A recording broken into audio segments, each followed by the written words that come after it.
Go ahead and take seats.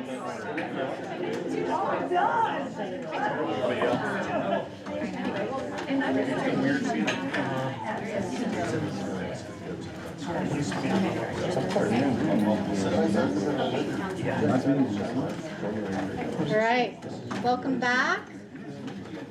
Good to see you all. Sorry I missed the last month's session, but we have a recap today.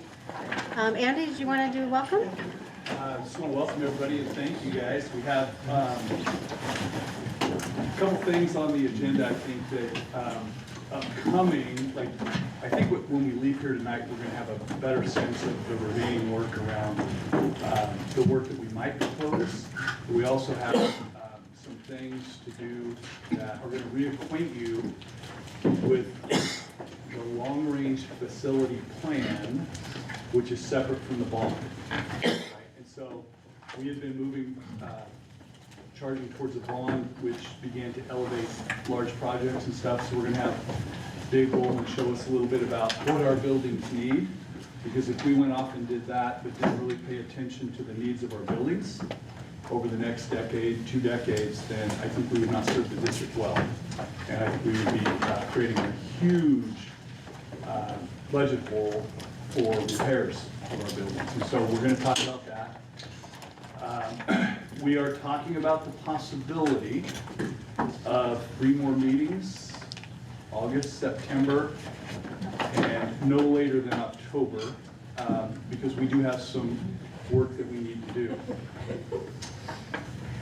Because when we get to the April meeting, we are going to we have worked and we have built some things around school consolidation possibilities.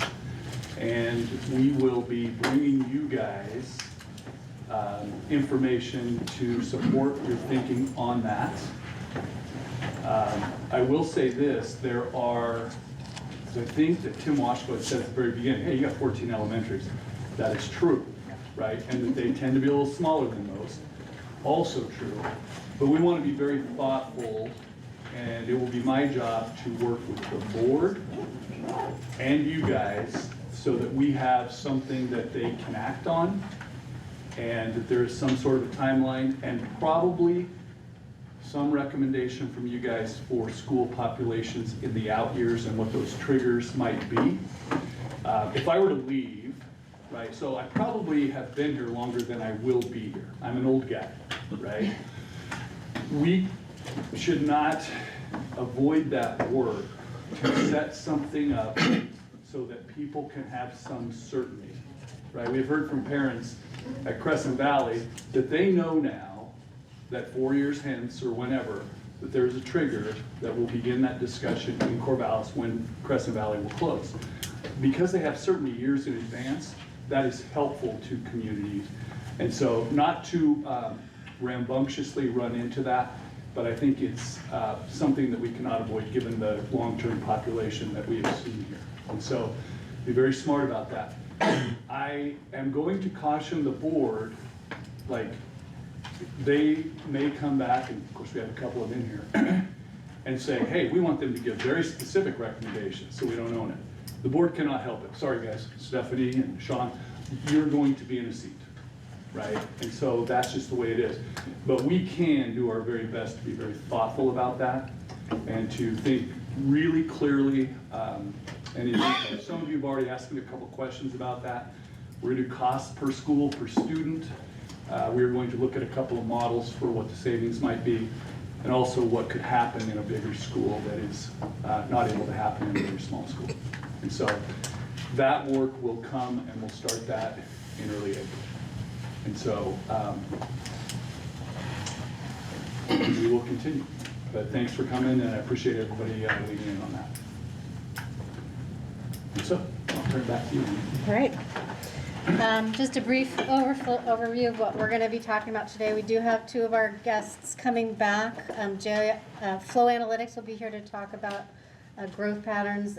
He's gone school by school, so we'll see those that study as well as the polling results. So last week, JL went out to the community with a quick survey, so we'll see those results too. So they talked about some of the items that this committee has been going through and mulling about. and getting a good idea of what the community thinks about those different ideas. So we do have a very ambitious agenda, so we have an exercise at the end that we are willing to move to the next workshop to make sure that we do have enough time for you guys to ask questions of our two presenters. We also have a report from Dave and Lauren on the facilities priorities that they've gone through with our team and the cost estimates to make sure that they've identified what is our absolute critical needs for the next 5 years. So we'll have that report out as well. So as we talked about, the schedule is expanding a little bit to make sure that we get a consensus on what we want to make a recommendation to the board for a long-range facility plan. And so we are in March. We've got April, May, and June, and then we'll take a break from the summer so that administrators and educators don't have to be meeting with us, and then we'll come back in September. In October, we will send the recommendation for the long-range facility plan to the board for approval in November. And so by December, we have to make the submission for the Awesome Grant and the long-range facility plan. So everything needs to be basically approved by November so that it can go in and meet our deadlines. So the dark green is where this committee our work will take place, and then the light green is where the school board's work will take place. So that's the difference between long-range facility planning and pre-bond planning. So this is just a little bit of a brief of what our schedule of those dates might be for those upcoming and extended workshops. And then just a narrative of what those board approvals will be in November and December. And then just to recap, if you miss any session, just reach out to Chris and she'll schedule a recap for this meeting in particular. So we are here at Workshop 5, so we'll go through some of the survey information that JL will be presenting a little bit later today. And so this is sort of going to be an iterative because we're expanding our workshops. We will kind of go back to some of these test fits as we talk through specifically about elementary schools, then specifically about middle schools, and specifically about high schools. So we want to focus as much energy as we can next time we meet, as Andy was saying, about let's just talk about elementary and forget about the rest so we can get a good plan of attack that can be a recommendation to the board for the board to consider. So this will be sort of this iterative design process. We'll test it out. We'll get it priced. We'll go to the high schools, test it out, and get it priced, all based on some of the survey information. As we always know, you want to listen to your survey results. Polling is a really important piece of this process to understand what your community is willing to support as well. John? Yeah. Great. Just to further some of the thoughts on what a long-range facility plan is versus pre-bond planning. Just wanted to give some clarity on that and be thinking about that. This really is a community-driven roadmap for facility improvements. So we want to be thinking about prioritization within the community, prioritization within the facilities. This is not necessarily a bond plan. It's a living document. So, Lauren could pick this up in 5 years, have an understanding of the priorities based on budget, based on need, based on urgency, and those kinds of things. And those dollars may come from a different source. It may not be a bond source. It may be grant funding. It may be something else. So it's something to kind of keep top of mind when we think about long-range facility plan. We really want to have a living document that's 10 years, 5 years out, 10 years out, that really supports the needs of the district. Again, it's a living document. It is different from pre-bond planning. I like to think of pre-bond planning as kind of the sprint to the finish. If and when the board decides to go for a bond, there is going to be a very strategic effort, presumably taking elements from the long-range facility plan and creating a bond package. So there's an intentional capital campaign that goes towards that, messaging campaign that goes towards that. So it is different than a long-range facility plan. So I know we've kind of really gotten into the weeds in the last few meetings talking about what would the community support, what would they not support, and being, having that drive decision making. We just want to clarify that that's important, but that isn't necessarily our charge. Our charge is really to create that long-range facility plan. Just a real quick recap of workshop 4. We went through and before we went through our small group exercise, we looked at some additional information that we didn't have at the previous workshop. We had some options to explore that hadn't been explored before. We'd also had some additional costing information from our cost estimator. And then we also had some test fits, just to give a sense for what would it look like as an example, potentially what a school could look like on the Millersburg site, and what could a school look like at Nays, so those was additional information that led into this exercise. And we did a very similar exercise as we did in the workshop before that, but with that additional information. So this is just a download on the prioritization from the different groups. And so the first one we're looking at here was really heavy on the facility improvements. It did house students that were currently in modulars, and also looked at those 6 additional classrooms. So those are the big takeaways from group 1. Group 2 was very facility heavy.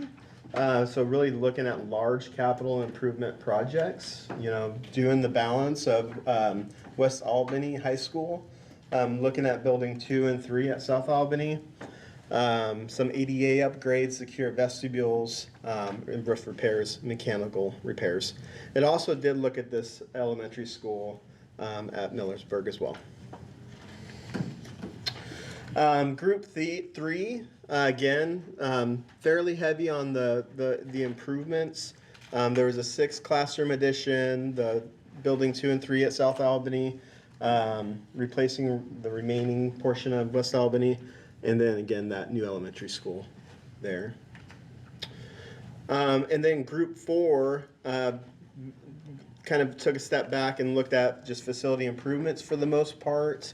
We did have the 6 classroom addition there, but for the most part, with the exception of some of the modular replaced with permanent and that 6 classroom addition, it was really maintaining the assets that we currently have.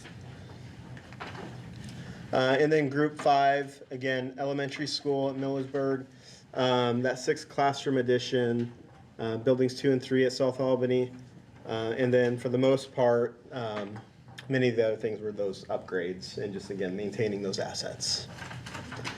So really great feedback from the groups. We've compiled a list over workshop 3 and 4 just to see how many times have things been mentioned amongst those groups, to give us a lay of the land, to see how this might start informing some of that prioritization. And again, we could see at the top of the list, we still have between 3 and 4 some of those major capital improvements at West Albany and South Albany, and then some maintenance items as we go down the list with roofing upgrades, replacing windows, things like that. All the way down to add cooling was actually fairly far down the list as far as how often it was mentioned in those workshops. Any questions on the feedback from the last workshops, or that differentiation between long-range facility plan and pre-bond planning? So I left, as I do when you think about it days later. A few days later, I had buyer's remorse of what I had, because I realized that I was making recommendations without full knowledge of the whole, everything that's going on in the district. And I realized that some of the stuff is going to be presented tonight. I was thinking, really, we might not need so much elementary building if we reboundary, and so there's lots of other factors that I think that we didn't have holistically that will keep coming, that will, I think, cause us to adjust, or it would cause me to adjust. But if I had that information, I would have adjusted what I had submitted that now, or presented for me anyway. Gotcha. That's a really great thought. Another question. You said add cooling was in one time there, but then also you have cooling 5 times. Yeah, my apologies. That was a different we kind of broke that cooling out in that one, didn't we? The first chart is the workshop 3, and then the second chart is workshop 4. Oh. That's just kind of where everything ranks. Silly. And I also Yeah. realized Yeah. that context matters. For example, Right. I'm a big proponent of acoustical upgrades for kids, and it helps with their, especially elementary kids with all the hearing loss going on from all infections and stuff, just as childhood, whatever, as a principal note that I note. But I realized that when I was voting for acoustic upgrades, that's not what we're talking about. We're probably talking about the accordion walls. So we're not really talking about Right. improving kids' ability to hear what the teachers are saying. I guess you are transiently, through less noise through these walls. But also I got thinking that there's some things in there that I was like, okay, when it comes to facilities improvements, I really need to know from Dave and Lauren, what do you really mean by this thing needs to be done? Because I think I voted in a way that wasn't fully informed. Yeah. If that makes sense. Yep. Great thoughts. Any other thoughts, feedback, questions? Going down on the previous charts, I guess I just don't understand your total lines. They just don't seem to add up As far as in the previous in the slides? previous slides. Oh, yeah. As far as the dollar amounts? Yeah. Maybe I'm just reading it incorrectly. Oh, that's weird.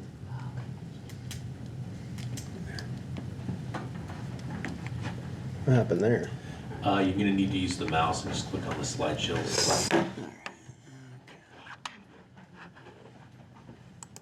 Yeah. There we go. Right. Okay. We'll go back and double check those numbers. Sure. Any other thoughts, feedback?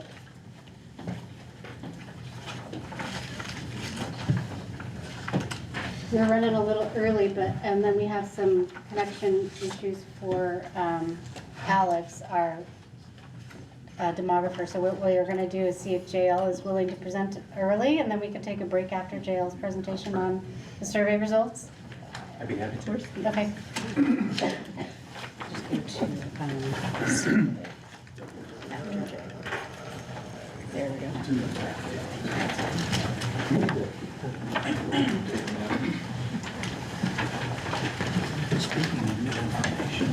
I'm gonna jump you guys around.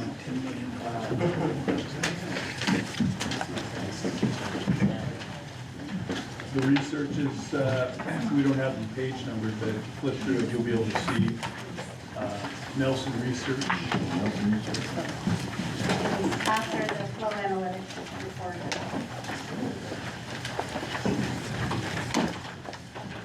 Okay, so Andy suggested there was a couple of decision points that this group was interested in finding out how the community would respond to some of these pinch point questions. So we ran a quick survey, and by quick I mean we limited the sample to about 300 valid responses, which still gets you about a 5.5% margin of error. I think you can make good decisions based on that sample size, and the idea is obviously also to keep costs down. So let me go over some of these questions again. I'm just going to give you sort of my flow as I typically try to explain these and give you some things to think about. And the first one is usually we commit the first question to, I call it a warm-up question, but we want to get some value out of it, which is how would you rate the physical condition of your local schools?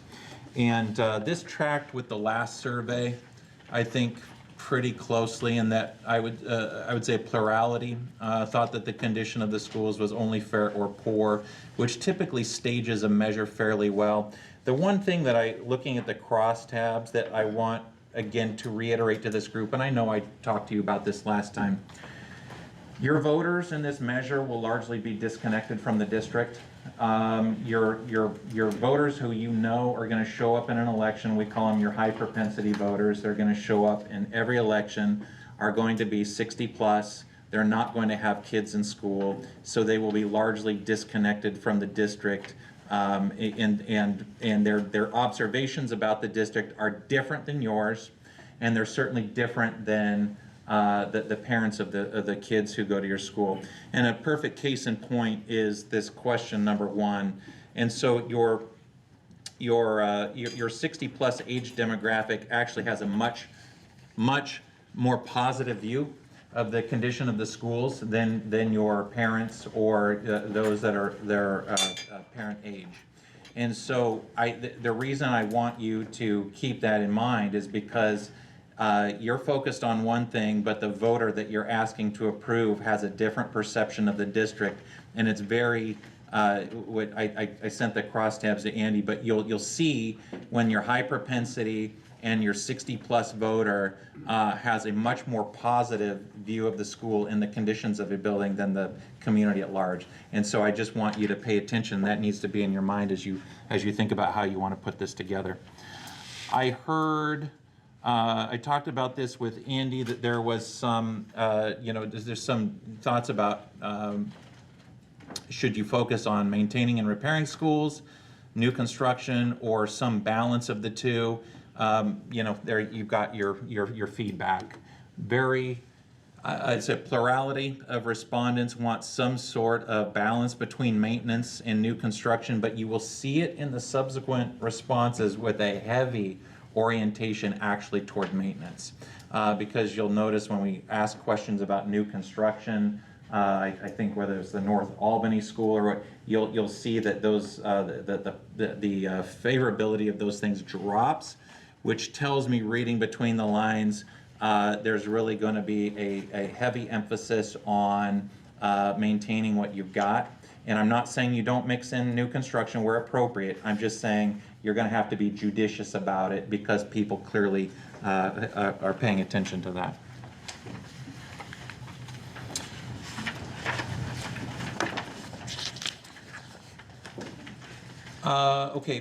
I think one of the data points that you wanted to understand was a little background about the partial construction or the partial completion of the West Albany rebuild, and whether people felt like they remembered a promise back in 2017 to finish that on a subsequent bond measure. I told Andy and some of you that, if you make promises in a bond measure that happened 6-8 years ago, that might as well have been 600 years ago. Most people don't have recollection of that. And so when we kind of talked about this initially, my initial feedback was, I don't think you should be that concerned about what you felt like you promised in 2017, because so much has happened since then. And I think what you've got here is a kind of a validation of that approach. And so we asked, just a little bit of an introductory statement that I hope you agree is just very neutral. Do you favor completing or the rebuilding of West Albany High, even if it utilizes 65% of future bond funding? Do you believe the district should change its approach? And by 2-1, the respondents said that the district should change its approach. So I think that is a pretty compelling response to that particular question, that most people are not going to hold you to that 2017 promise or what you felt was a 2017 promise, given all that's happened between now and then. There was some I think that you wanted to understand, how people were viewing some of these projects in light of declining enrollment. And so there's a couple questions in here to that effect, but we just had a little introductory sentence here that Greater Albany Public Schools has experienced enrollment declines in recent years, and that one option is closing and consolidating smaller schools to improve efficiency and strengthen academic programs. And then we asked a favor or oppose question. Pretty uniformly, I didn't see any demographic groups that really popped out to me one way or another in terms of favor opposing, but you had almost majority support for an approach that included closing and consolidating smaller schools. I would tread carefully with this because this is not a strong majority, but you do you do certainly have I would say a plurality of your district that understands and accepts that approach. But again, not an overwhelming number, and so I would sort of tread lightly with that data. So we asked a short battery of questions, and we always start it with the baseline. We call this the initial ballot question, which is we ask a question about whether people would support or oppose a particular measure. You give a very neutral, kind of whitewashed explanation of it, just the facts, and then we ask people whether they would support or oppose a particular position. And what this does is establish a baseline for you. And so, and I'll explain that in just a second, but so the Greater Albany Public Schools property tax rate averaged about $224 per thousand. Due in recent years for school buildings and facilities. A portion of the current bond is set to expire and is due for replacement. So very neutral explanation. Then we lead in with the question. Would you favor or oppose a school construction bond that maintained the current property tax rate? So where you land here at about 63%, I think is a fairly strong starting position. That many of these start off, I feel like if you start off north of 60, you have a very strong chance of passage of something that would maintain the existing rate, because that allows you to talk about that as a talking point. But 63%, just keep in mind, 63% is not 63%. 63% is permission to move forward because you have a reasonable chance of success. So I don't want people to get geeked out. They say the 63% and think this thing is in the bag. It is not. You have to run a campaign.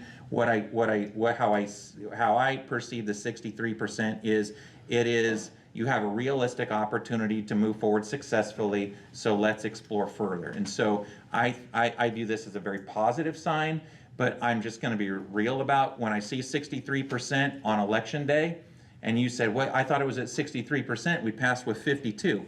Yes, exactly. It's not as slam dunk that you think it is when you start off at 63%. So I just want to be very clear. I think when your numbers are above 60%, I say, okay, you've got a real chance to prevail. And so I think you've got a real chance to be successful. But again, that's a very generic question. I presume that when you actually construct the measure and then we test the actual number, then you'll get a more accurate read. But I would say for our purposes today, it's a positive indicator. So what we do here, starting, and you'll notice we asked, I think, about 6 or 7 questions that we measure against the baseline. And as you recall in the last slide, that there was 63% approval. And so we ask these subsequent questions, and we always preface them with the same, if you knew. And what this is designed is to give people one piece of information or one changing variable, and then say, okay, if you knew this was true, now how would you support the measure or not? And so we measure things against the baseline. And if there's a material change, we pay attention to it, because if it's something that materially improves, obviously we want to use that. If it's something that materially drops support, then you want to at least be cognizant of it, because I always say a measure is as strong as its weakest component. So, and you're going to have to change how we either perceive that, whether we include that or how we talk about it, because there's plenty of things, and you're going to see one here in particular that doesn't do so well. And so you have to make up your mind, is this something I want? And if so, then we have to really be cognizant about how we talk about it, okay? So if you knew South Albany High School's math and science building is aging and would be replaced by updated science labs and classroom space from a new bond, would you favor or oppose? Obviously, very strong support. I would not hesitate to include this in any package. If you knew that a majority of bond funding would be invested in improvements at South Albany and West Albany High School, would you favor or oppose? That did not materially change the response or the approval of the bond. And so if that in fact is true and most of the money is spent on the high schools, then I do not perceive that as a liability to the measure. If you knew that student enrollment has declined in recent years, would you favor or oppose a school construction bond? This is really more just a messaging thing that you're going to have to be careful about. This is not necessarily any component of the potential bond measure, but just so you understand how people respond to that, you need to understand that people think, well, why does the district need this if it doesn't have as many kids going through? That's just going to be something you're going to have to be cognizant of and contend with. That's all that says. If you knew that North Albany Elementary is one of the older buildings in the district and would be replaced with a new building, would you favor or oppose? That's a material drop. And the reason I think it is because of the word replaced. And I start to develop an opinion that people really do want maintenance, and they're not so interested when pushed in total replacement. And so you do see in some places this was received well, Millersburg and the Benton County side, and other places was received poorly on the Lynn County side. If you knew that a bond would help construct a new elementary school in Millersburg, that would allow the district to consolidate older and smaller schools, would you favor or oppose? That one had slightly warmer reception. And this is the one, and again, I do these a lot, and this is not uncommon. When you talk about athletic facilities or things that people perceived as wants instead of needs, if you knew a bond would fund upgrades to athletic facilities at the high schools, including turf replacement and infields, would you favor or oppose? You see that the kind of the bottom drops out. And this is really a case in point where some districts have been successful knowing that it's a potential liability. Doesn't mean you have to talk about it. It doesn't mean it has to be a headline aspect to what you do. You can talk about it in terms of other larger categories. But you do need to understand generally these types of projects really struggle, and now you have quantifiable evidence that these struggle and that they could become a liability. So I just put that there to caution you. How you decide to move forward will probably be a messaging thing for you, but you do need to understand it's a hole in the boat. And then if Greater Albany Public Schools ask tax, okay, sorry, I jumped ahead of myself, and so then we asked, I ask agree-disagree questions to get emotional, and it's mostly an emotional, I call it a knee-jerk response, but it's really just sort of what's the visceral response to these questions, and what I'm really trying to get at is just some key indicators. One is we really do stress the without increasing property taxes, so we frame it in just a different way than the initial ballot question when we asked would they support or oppose. The reason I pay attention to this as a messaging person is if this comes out at 78%, and you know that the initial question that we asked about supporting or oppose is 63%, I'm going to be looking at phrasing things more this way. To be more clear and just to deliver the message in a slightly different way. But you see how important this is without increasing property tax rates. It's hugely important as a selling point to this measure. And as I've said, I think in the previous meeting we had, sometimes that will be its own selling point, and it might be your primary selling point, even above all the wonderful things that you want to fund.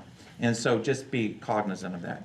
But this is really the question, and I will ask this in every survey because I have to keep, I have found that the response to this question is more predictive of future results than any question I ask, even if it's an informed ballot or even if it's an educated ballot.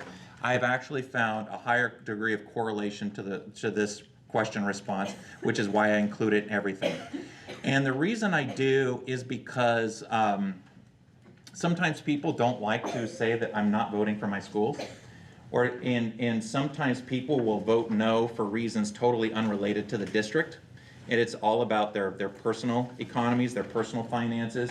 And so this is how we capture that sentiment without asking people how they feel about the school district. And again, I have actually found this to be far more predictive. So we basically say in this economy, I would not be able to afford an increase in my property taxes to fund school repairs and improvements. I would oppose a bond measure that raises existing property tax rates, and you have a 54% agreement with this. I have never seen a measure pass where this number was larger than, say, 47, 48%. And so when I see it at 55, it's just like, it's a not. I wouldn't even consider it. And so when you know, typically, I've seen some measures skirt really close to the line if the total agreement on this question was somewhere around 46 to 47. But when you see it north of 50, that tells me that the headwinds, or what I call the critical resistance, is just really high and probably not surmountable. So I'm going to, you know, to the degree that you are interested in this particular sentiment in the community, we'll continue to ask this question because, again, I have just found it to be far more predictive of what you're going to see in a November result or a May result. Yes, sir. So, I have two questions. What is an educated ballot? An educated ballot, and I did not do it on this, because it did not belong on this survey. But an educated ballot will ask an initial ballot, then we'll do all the if you knews to give people all the various pieces of information. We might even give them some agree, disagree, then we'll go back and ask the original question again. And that's an educated ballot. And so what the educated ballot means is they've baked in all the arguments that they just heard, and then sometimes people change their mind. And you'll see whether your campaign actually has the ability to move the numbers better, or whether your initial numbers are actually your high water mark and you're holding on for dear life. And so that's what you kind of how you gauge kind of the nature of your campaign. So just real quick. Yeah. I think it had been asked, I think Sean may have asked, hey, look, can we raise taxes? And this is your question about how well that would go. correct. Okay. Yeah. And we can do it again in another way. I have just found, I told Andy, I have asked the question, you know, would you support an increase in the tax rates? And you'll get you'll get, you know, 52% might say yes. It'll be some number that it's just, you can't, you don't know what to do with it. And then you ask how much are you willing to increase, you know, up to 25 cents per thousand, $1 per thousand. And at the end of the day, it just doesn't translate into anything that you can make a decision from. And so I have just found it to be an unreliable question, and I've largely discarded it just because the information is not useful. Yes, sir. How do you, in your industry, how do you view the unsure responses? And I'll just start with that. What do you do with those numbers? Do you just totally disregard them, or is there some way of assuming something out of the unsure? Historically, the unsure have kind of broken out in proportion to what you see the agree disagree. So I don't. Here's some things that I've learned over time, and I'll give you a perfect case in point. This number. So. One thing I've learned over time doing these surveys, you're going to lose a third of this number, sometimes to a third or 50% of this. This is why I ask whether people are strongly supportive or somewhat supportive, and that's why it's important to break out the intensity. I can count on keeping this number. Okay, that 34 is your baseline. I can count on keeping 50% to 2/3 of this. This number is actually probably, in reality, on election day, will probably be somewhere around 19. And where do they go? Okay. Yeah, you're gonna lose far more of these than you're gonna pick up here. So you'll probably lose a third to a half of these, and you'll pick up a smidgen of these, and then these will break out how these break out. So I can tell you with this number here, you're probably poised for somewhere in the 53 to 55%. And that's why I say don't get geeked out over the 63%. It's really a green light to keep to push forward, because there's a chance but your election night victory is not going to be this. I doubt. It's probably going to be somewhere in the 52 to 55 range. So in a campaign, then, are you speaking to what may disappear in that somewhat favors and the unsureds? Are those the people that you talk to? Yes. Yeah. Yeah. Because these are persuadables. Right. These are persuadables. You're trying to keep as many of these as you can, and typically you'll keep 50 to 60%. You're trying to pick up one or two of these, and then you're trying to win 50% of those. Yeah, as much as you can, but realistically, it'll end up being a third to a half, and that's how you piece together your 50%. It's all built off of this number, and that 34 I think does give you something to work with. Great, good question. So anyway, I hope you found that useful. I do think that you do have room to work within the available space of your levy, and so I would encourage you to keep moving, because I think that you do have a real opportunity to be successful. Quick question. Yes, sir. Does the average voter know that if we pass no bond, that their property tax will go down? Do you think they know that? Yes. Okay. Mm-hmm. I can guarantee you that factors in the consideration. Like, do I want basically property tax relief? Right. Yes. Okay. But I will also say that's why I think it is such a compelling argument to say your taxes aren't going to go up. And I have found that as much as you want to talk about all the wonderful things you're doing, that actually the message that people are going to resonate to first is that my taxes aren't going to go up, and then they'll look at the other stuff. That's just kind of what I've experienced. Thank you. Would you say that, you showed an increase in favorability if people saw that both high schools were being cared for. Mm-hmm. Would you say the people were understanding that would be at a loss to what would be available for elementary and middle school improvements? Yes. Okay. I do. I think basically what you're saying is if the focus was on our high schools, and I think what's not said but people infer is that the other things are excluded, they would be okay with that. It doesn't mean it's the right outcome for you, but from a voter's perspective, I think that they would think that could be acceptable to them.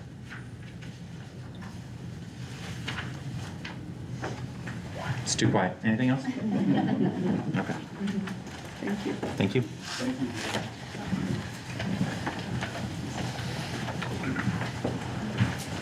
Do people want to have like maybe 5 minutes or so at their tables to kind of talk about what they just heard? And then we can take a break after that, and then we've got Alex with Flow Analytics on the line that we can move forward with their presentation after the break. Okay, let's take a couple 5 minutes, and then maybe jot down some of the things you heard and what you want to hear more about, or what what kind of helps clarify some things for you.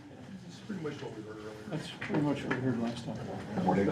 I actually thought I heard better this time than last time, because I thought JL's presentation last time was a little bit. I mean, last bond. Oh, the Not last bond, I I'm sorry. think JL's presentation would be more positive this time. Maybe the questions aren't the same or whatever, based on where we are in our findings. After his last presentation, I think he said it. And so, This was a much simpler survey. and then a discussion of what. I mean, that one, it was about. That's where. I think one thing that's weird is that you mentioned was the demographics of where we're doing the survey and because it seems the people that are willing to vote for it are not the ones that are sending kids. The people that are sending kids are choosing their vote by not sending their kids, is what it seems like. Like if the kids are going down this much, they're obviously going somewhere, whether that's whatever other option. They're not necessarily being the ones that would be the most impactful voting bloc, but they're in essence the most impactful voting bloc because the kids aren't in schools and the budgets are going down because of that. So it's like a weird dichotomy of who's going to do the voting versus whose kids are going to show up. But he talked about. Facilities versus education. That's kind of what I hear you talking about. But he talked about most of the majority of voters are 65 Correct, but it's also, I mean, if you, facilities is all, like, what schools are gonna stay open, and who's gonna be there, I mean, that does kind of go into the, yeah, so it's like a, it's not directly where the dollars are going to something, but it's also like where, what schools are open for the kids that are there. Yeah. It seems like it's a long trend, short trend. We could take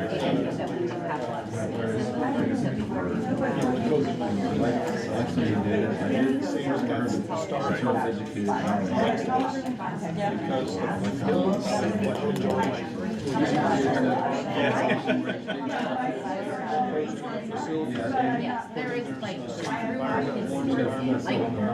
or a closed without building. Like, do we need repairs on some of them? Yes. Those kids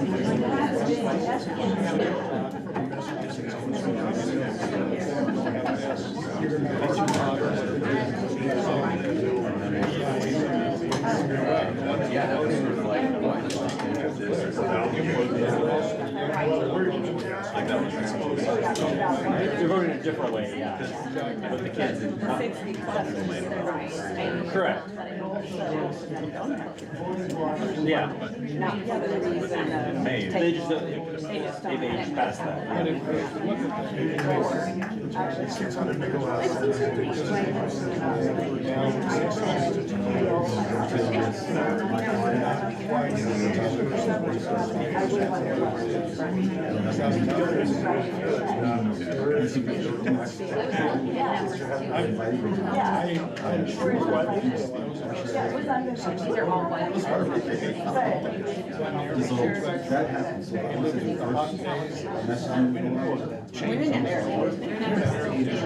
There was no rubber under our playground.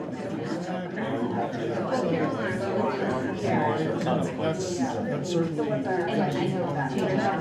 just wish the message out to voting down there that says, would you be in favor of physical education?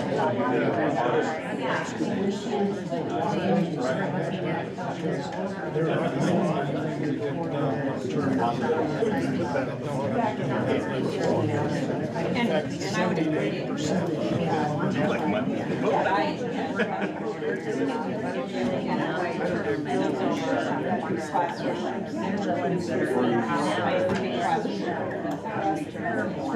That's fine, I'm just saying that I think we in this room, lots of folks. based on the survey, they wanted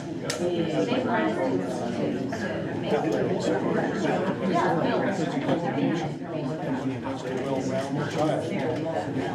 Say we're gonna just take that away, add them all to what we do, play video games, they don't have to consider.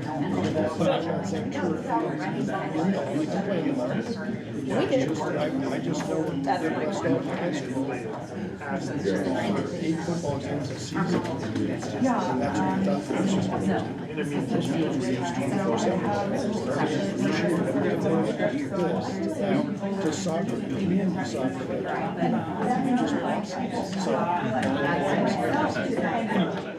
I'm not saying that we ever get You guys want to wrap up the conversation? The discussion around how much the schools, I don't want to say it's lost, but how many millions are already behind in our budget already. that's where I want to go. I think that's a big issue. If you're down $10 million, why am I giving you more money? If you're down 600 kids, why do you need another school? So that's going to be effective. Not everybody gets that message. All right, do we have a group who might want to share out what they talked about in their group, in their tables?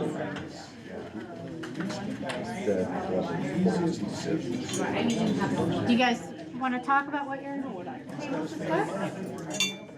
Might be next to you. What do you guys think? We're saying so now. Talk about here? Yeah.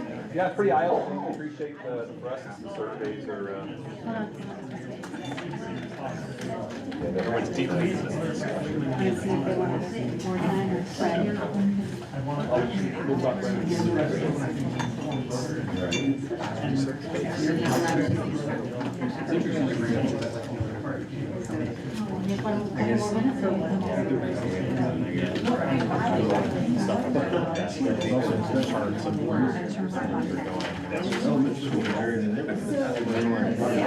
Every single one shows what's back up. You're just basing that off. It's a tough one. Yeah, yeah. Portland, not Portland schools, Portland. Yeah, I just They use numbers from the city and projections. Yeah, but they use Portland. Yeah,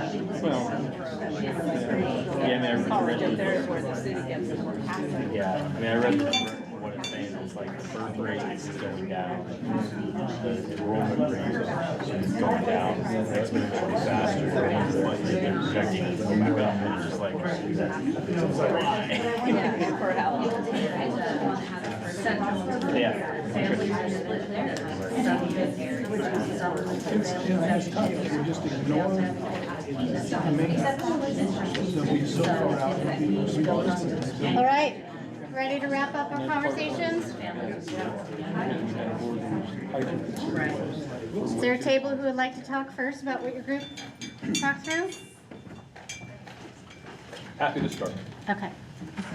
I just want to appreciate the Nelson research. I think that's hugely important to understand what the voters are thinking and saying. And for me, it was nice to hear, we talked a lot previous meetings about maintaining the promise, and it doesn't seem to be a big selling point for the rest of the community, so that's nice. So kind of, for me, it reorients me to what we should be talking about, maybe more on the maintaining side, where we saw the survey results really pulling strongly on just maintaining what we have and don't build new. So great discussion. And then you're looking at the numbers of the capacity of the schools. There's a lot of opportunities to condense being efficient and effective and efficient in what we have. And that's kind of like long and short of what we talked about. Okay, great, thank you. How about this table? I, number one, and JL's gone now, but I did think that this survey results, to me, were more positive than the first time he presented. I heard, I left that thinking, now we may not be able to do this. And this one, even though the number says 63, we can at least get to 54. So I was a little bit more positive on that. I did feel the maintenance versus brand new construction, and yet it could, there was that question about if you did south and west, there was a good majority on that too. So there's just a lot of hard decisions for everybody to make, so. But at our table, we talked about, it is the 60-plus age group that's doing this. Right. So, and another thought I would have is that since 2017, we've had a bit of a change in the way people get information. The newspaper isn't as, I look around going, yeah, nobody's gonna shoot me here. The newspaper isn't as well read.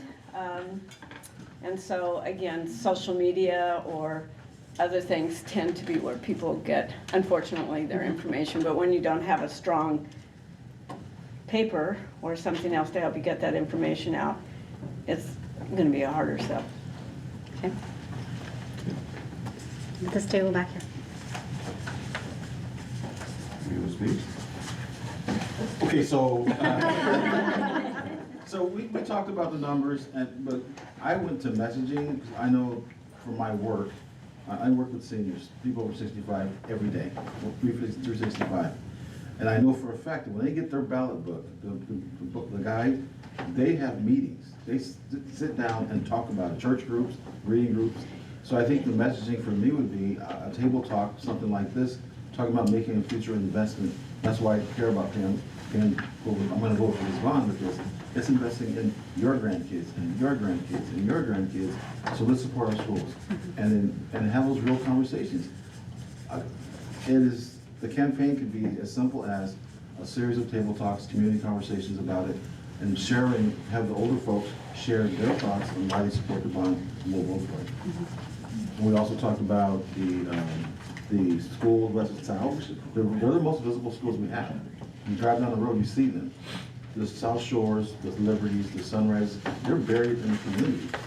And so how do we get focused, get people to look at them and say, you know, they also need some work too. Right. Let's fund some of that as well. Does that capture?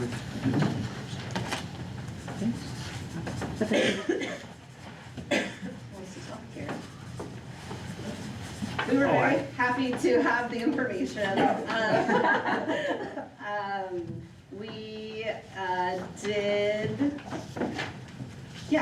we were happy to have it. It opened up discussion about where we thought this might be heading. We talked about the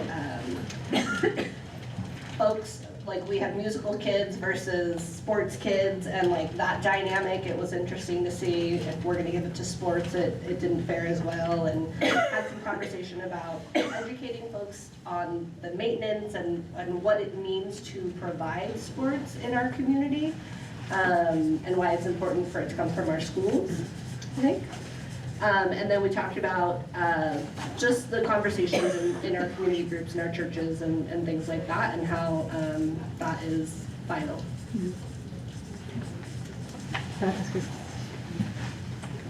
We were curious if people really understood the detriment that would happen to the elementary school buildings if the majority of the bond went to the high school, like if they just didn't understand the context of some of that need.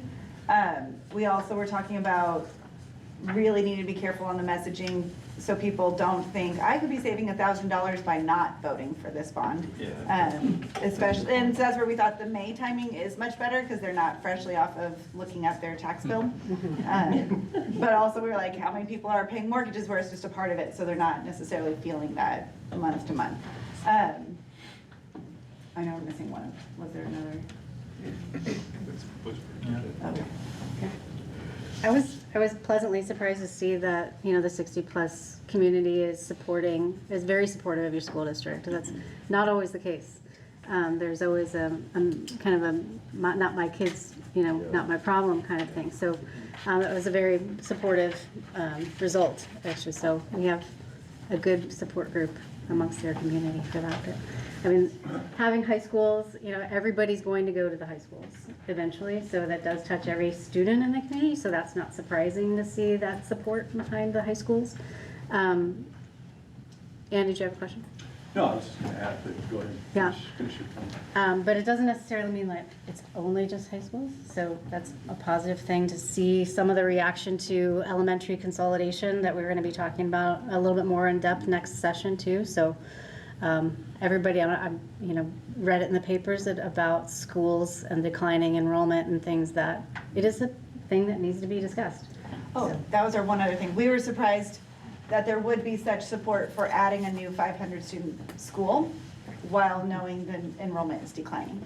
And I think that's the messaging piece is you're not just building a new school, you are being a little bit more efficient and replacing schools that may cost too much to repair, or they're a little bit more, you know, you're giving your kids a better school, but you're also closing schools that wouldn't support your enrollment for very much longer. So, you know, when JL gets up, or Alex, excuse me, comes in, he will give us a report out on the demographics piece, school by school. So that is a big piece of this. You know, if we've got smaller schools, you've got schools with 6 classrooms, you've got schools with 12 classrooms. Those are, you know, they had their purpose when they were built. So it's just a matter of how do we work through that. It was interesting to hear the definition of the informed surveyor, because to me, the informed surveyor has a copy of this, right? And so It's extremely informed. But I mean, to me, is there any precedent for like sharing more details to this extent? Because as a voter, it might not be in the voter's pamphlet, and it might not come from social media. But if I know that the group that was in this room was looking at this level, I would know that we're not just winging it, and that there is a potential need at the elementary school level, at the high school level, and what the cost breakdown would be. Yeah, and that's something we can talk So, about. Typically, in a smaller district, we put together a survey like we had done at the original, and then we built the bond, and then we tested it, which is an informed survey. In other words, you take exactly what you're going to have in the bond, and do if you knew questions. Start with a top line number with the first question. Then basically, if you knew that this was going to be in there, if you knew this was going to be in, then you inform them all the way through and then see what happens to the bottom number, if it's still the same or if it's moved a little bit. So that's what they mean by informed. And so once we were to build something, we would do that poll to see where we were on what we proposed. And a lot of districts do opt to post some of this information on their website when they talk about, here's the final result of our long-range facility plan. So that's something that the district can talk through of what information they want to put out. But I have seen a lot of times where they'll post a lot of our meeting minutes or the presentations so that they can go back and see what was discussed at each of those. So it's not unheard of to offer that up. Sometimes we'll do open houses where we'll talk through some of the bigger items to discuss. So that's something that we've got time to present. And there's a lot for someone to ingest here. Yeah. So I think one of the things is once we do those kind of polling and we find our numbers, like J.O. mentioned a couple times, what's in this bond is not as important as whether this bond is going to increase your taxes, right? And so we find those top line marketing things you go forward with. And just a note on why you're getting those packages is because we've been through several rounds of prioritization with the facilities department, and then also updating cost estimates. So we were supposed to have a final before we closed out our workshops, and so we're close to the end of our workshops, our original plan. So these are now the final reports that you're seeing. You can probably, if you want to make sure you're focused on the right information, you could throw the other ones away if you like. But just know that we've been through several rounds of prioritizations and changing these documents, and from the comments that we've received from you all as you're reading through them too. So just so you can feel free to get rid of the old ones. Right. Yeah. Okay. So let's take a break, and then we'll set up for our next presenter. 5 minutes? Okay. The one thing you can't say is your taxes won't go up, because they'll go up somewhere anyway, the cost of your house or some other thing that you pass. You just have to say, it's cool.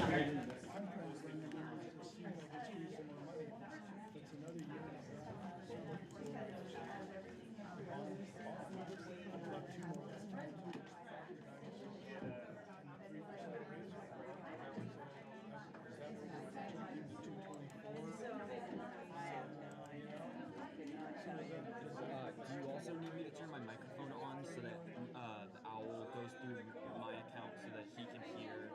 I'm gonna figure it out right now because I think we need to add the owl as an owl. So I have to close the meeting and go back into the meeting because I did not allow any voice or video when I connected on purpose. From your account? This is my account right now. Yeah, that's no, logged in. but the owl's plugged into that computer over there. That's how we're getting audio from OBS.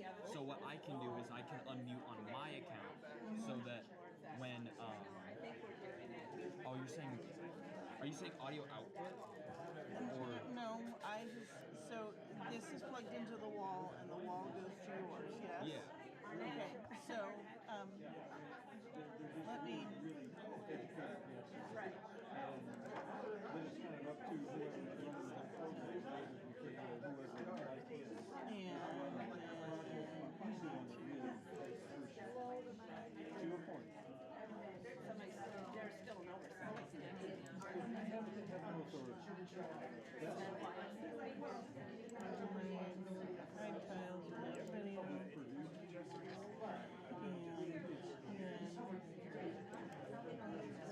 So can you go turn on your mic and we'll see.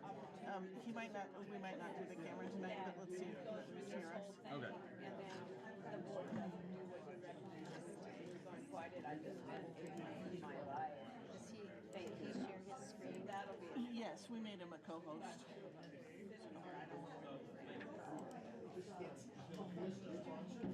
Well, But that's certainly been true. if they do their jobs correctly, according to the way the job description is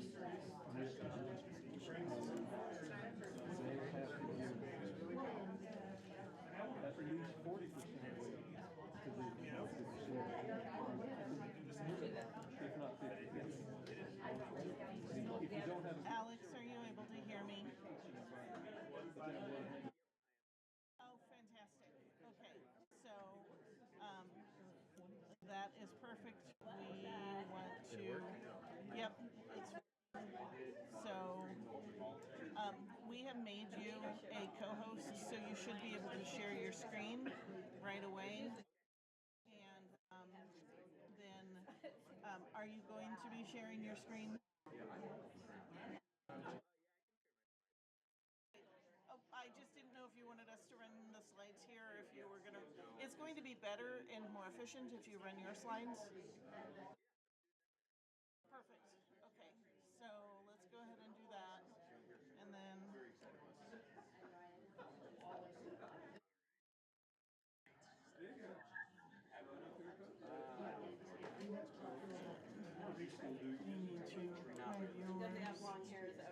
And I need to find. Do you want me to listen in for when they're asking questions so that I can mute my mic so that my camera doesn't pop up every 2 seconds? Or What I'm gonna do is I'm gonna pin this one.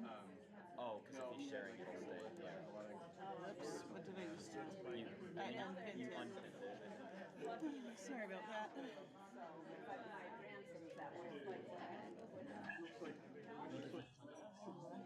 Yes, we could, and then I accidentally unpinned your screen, so we're getting it back.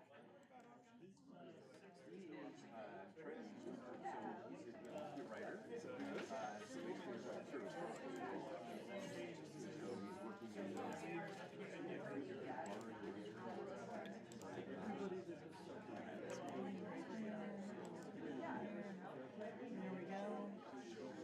And okay, I think.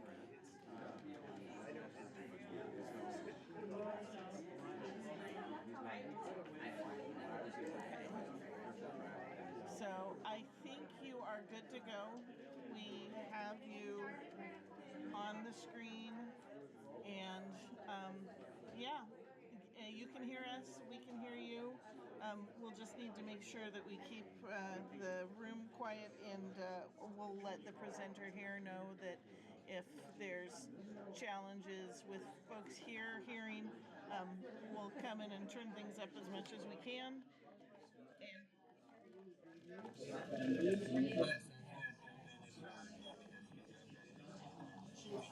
Okay, well, I think I got you where we're at, so good to go, and thanks for playing along tonight. We'll do the best we can.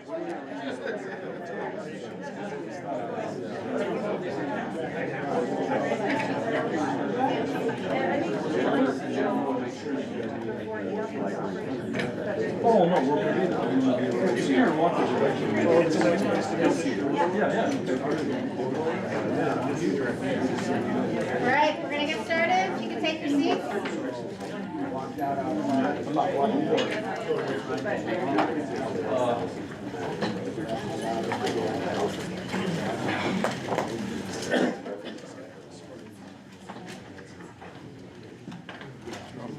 Alex, I think we're ready to go.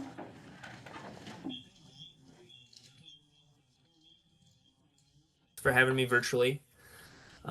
So I wanted to quickly talk about the enrollment forecasts this evening, and particularly some of the residential development data that supports the enrollment forecasts, particularly at the individual school level.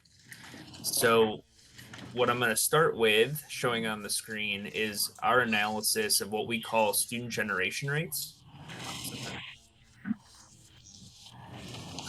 So what we did was we took the October 2025 students, and we get a list from the district that includes resident addresses so that we can geocode students, understand where they live throughout the district, and that allows us to match them to the parcels or tax lots. And we get that data from the county, and it includes information like the number of units, the type of housing, and the year it was built. So then once we have that data matched, we can calculate student generation rates. So of the 8,300 students roughly that reside inside the district boundary, 587 of them live in the 1,542 single family units that were built between 2015 and 2024. So a 10-year time period. And what that does is you look on the far right side of the table, that gives us a student generation rate for K through 12 students of 0.38, or 38 students for every 100 single family units. And then if you look at the next line down, you can see that there's 99 K through 12 students that live in the 809 multifamily apartment buildings or units that were built during the same period. And that averages out to 0.12 K through 12 students, or 12 students for every 100 units.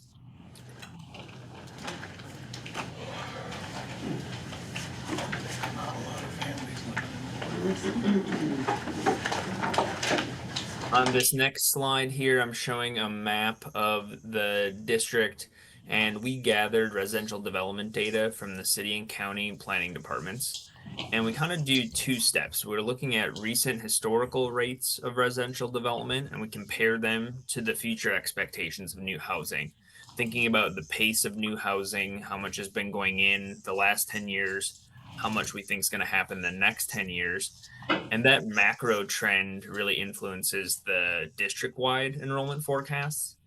And then we use the specific information about individual, either currently in construction or prospective future projects, to adjust the individual school forecasts. So another way to look at that is in this table. And what I have here is based on the available information that we were provided last winter. There's 612 housing units that are under construction, planned or proposed. And of those, 348 are single family units, and then the remaining 264 are multifamily. And we see the greatest number of new housing units expected in the Meadow Ridge and Timber Ridge elementary school attendance area. And then the other elementary school attendance areas are anticipated to experience housing growth include Tangent, South Shore, and Oak Grove. And if we think about middle school level, the single family housing units are pretty evenly distributed between Memorial and North Albany, while the entirety of the prospective multifamily units are anticipated in the Timber Ridge middle school attendance area. And then lastly, West Albany High School includes 252 prospective housing units, and then the remaining 360 are in South Albany.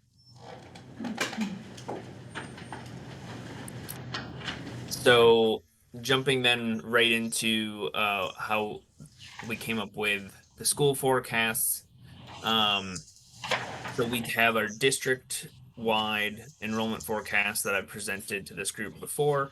And then we're looking at individual factors for the schools, grade progression ratios, the residential development data we just looked at, and that helps us allocate district-wide forecasts to each individual school.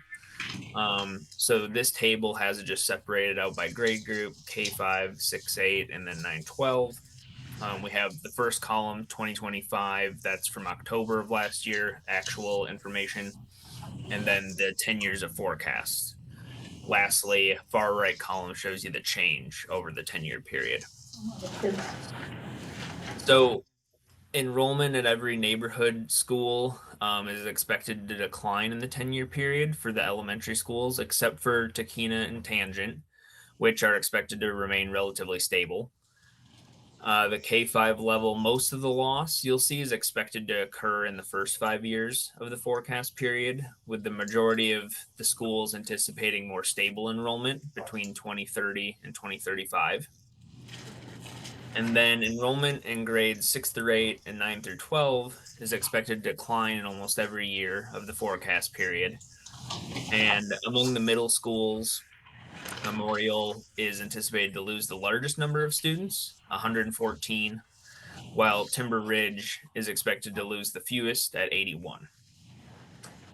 And then for the two high schools, West Albany is projected to have a slightly larger numeric loss, 281 students, compared to South Albany with 258 students. So then we took those forecasts and compared them to the functional capacities of each school. So you can see that listed in the second column here. And then what we typically do is look at enrollment actual from 2025 and then compare it to the capacity, as well as for two of the forecast years, the 5-year mark, 2030 and 2035. So if we looked at Lafayette, for example, 266 students in 2025 compared to a functional capacity of 487. That leaves quite a bit of room at that school, 221 students. More could fit there. And you can kind of see that how that changes, at the 5-year and 10-year forecast mark for each school. We can always return to this if we want to look at specific schools or you have questions about that. A different way to look at that, just wanted to show these bar charts. So we have enrollment 2025 in orange, 2030 is purple, and 2035 is green. And you can compare that to the horizontal pink or purplish bars and compare enrollment in the forecast to the functional capacities that way for elementary schools.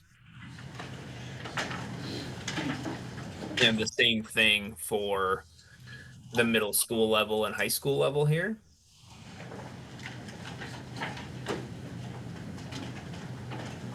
And I wanted to keep it short tonight so that you guys could answer any questions and we could return to any of the slides I showed if you have questions.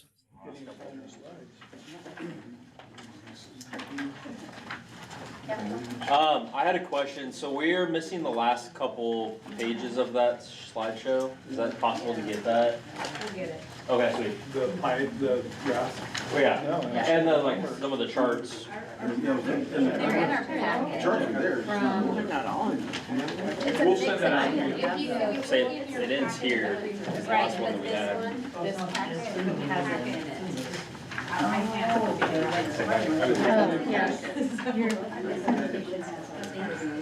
I went from Sage. Oh, yeah. This one. It's in the new one. It's in the main packet. It's in this first. This thing? Gotcha, okay. Never mind. They're in both. You have to go through both. But those are. Alex, I'm not sure if you can hear me. Is this? Yeah, I can.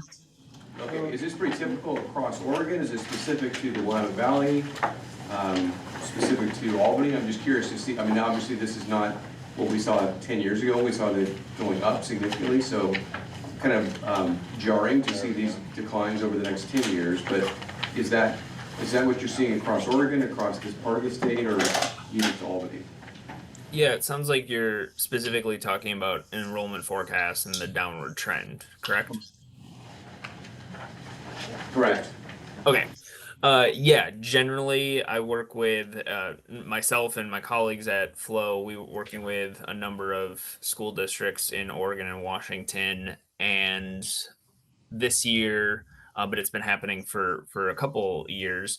I can't think off the top of my head of any that we're working with that are expected to grow considerably. There are a few that are expected to remain pretty stable in the 10-year period. Ones that come to mind are North Clackamas for an Oregon district. I'm also working right now with Edmond School District just north of Seattle. They've been able to keep enrollment at or near where it's been. Some of that has to do with geography. For North Clackamas, it's residential development that's happening in Happy Valley. There's people continuing to, live in Portland, then want to buy a house, start a family, and then move out of the city to somewhere nearby, like Happy Valley. So for those reasons, those districts have been able to hold on to a little bit more enrollment than others, but generally, the districts we're working with are seeing enrollment decline that probably started, maybe just before COVID. Almost every district saw fewer students in 2020. And then a lot of students continued to decline in the years since COVID. And it's, paired with not just less residential development, but mostly because of fewer births that are happening across Oregon and Washington, turning into fewer kindergartners. I think I shared with this group or in the enrollment forecast report that it's also because of the births that are occurring in the district, fewer of them are turning into kindergartners with a lot of districts because of increased amount of choice or election to do things like homeschool, private school, or charter schools. If I went back to this slide at the very beginning, I just wanted to also point out that I would say, based on the same analysis of student generation rates across different districts, these aren't atypical. You often might see single family be a little bit higher. I would say maybe somewhere between 0.45 and 0.5 K through 12 students per single family housing unit. Multifamily is pretty consistently on the low end, because you can imagine that, it's a lot of variability with the type of units, whether they're more studio, one bedroom, or if they have 2+ bedrooms. And then affordability really affects multifamily student generation rates. So it's not uncommon to see those be kind of lower and have the impact of new housing not maybe as impactful as people expect. Okay, thank you. I think part of the reason I asked that question is that things like we saw in Corvallis this past fall, that's going to happen throughout all the communities around us, and so we're not alone, but it also is going to be, people's perception is that enrollment's going down, schools are getting smaller, will definitely play into potential bond communication around why would you need this if schools are needing to get smaller, not bigger.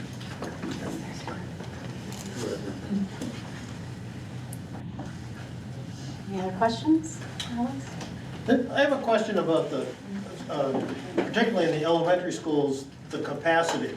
We've got a capacity number, and then we've got an attendance, a true attendance number. How is the special needs population folded into that? Because they don't need a big class. They don't have a classroom of 30 special needs kids in one room. There might be just one. It's a good question. When we did maximum capacity versus functional capacity, maximum counts every single classroom the same. Functional capacity, we actually reduced the capacity where you had life skills programs to that maximum number. So for example, there's 13 students maximum for a life skills program. And so that takes account into any fluctuations you might have throughout the years if you have 5 kids or 10 kids, but you still have room for them. But it does decrease your capacity numbers to make sure that those kids have the space that they need. Okay. We also took the numbers out of the SPED programs because you do have a need to reserve that space for students with those needs. Those kids are not in that classroom all day long. They go back to their regular classrooms. So we did not want to eliminate that need at all because it's only growing that we're seeing. So that's the difference between maximum and functional. And so we gave Alex the functional capacity so that we still have those spaces reserved for your students. I have a question. Go ahead. Did you factor all the options in this, Aiden? We did, yeah. So one of the things, and we'll try to get this answered, but none of our schools by level, like our middle schools, our elementaries, are at 100%. And we're not going to be working to like fill them up to 100 because there's variability in those numbers. So we'll try to get like a guideline number as well, like what is sufficient usage with still some margin for error, right? Because we've seen a couple of our elementaries go way up in a given year or way down, and it's just, there's a lot of change. And our elementaries, by being smaller, one family can be a 5% change in the total population. And so we'll try to give some parameters there. But we know we have room.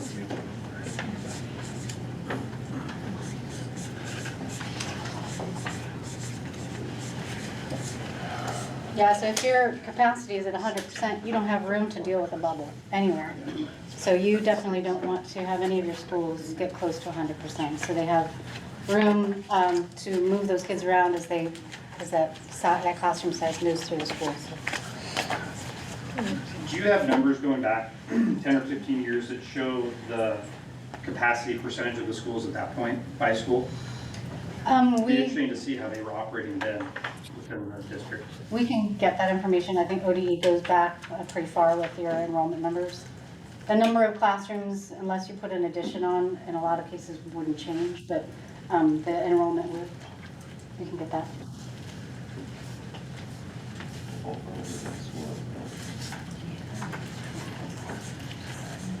It's really telling. West Albany is going to be used less than 50% of the school. So what number should we be targeting? If we look at the, at Oak Grove at currently 89% and Timber Ridge Elementary at 92, do those schools feel crowded? Are they fully functional? Are they got any room? Yeah, so we'll have to, we'll work on that. And I think Dana said at a previous meeting that, Calpurnia still feels full right now, depending on the type of kids. So we'll try to come up with some sort of a guideline, Dave. I don't think, for us to, and I heard JL tell us twice, walk really carefully into this work. And so we'll certainly try to do that. But we'll try to get a number that is reasonably, good usage for those.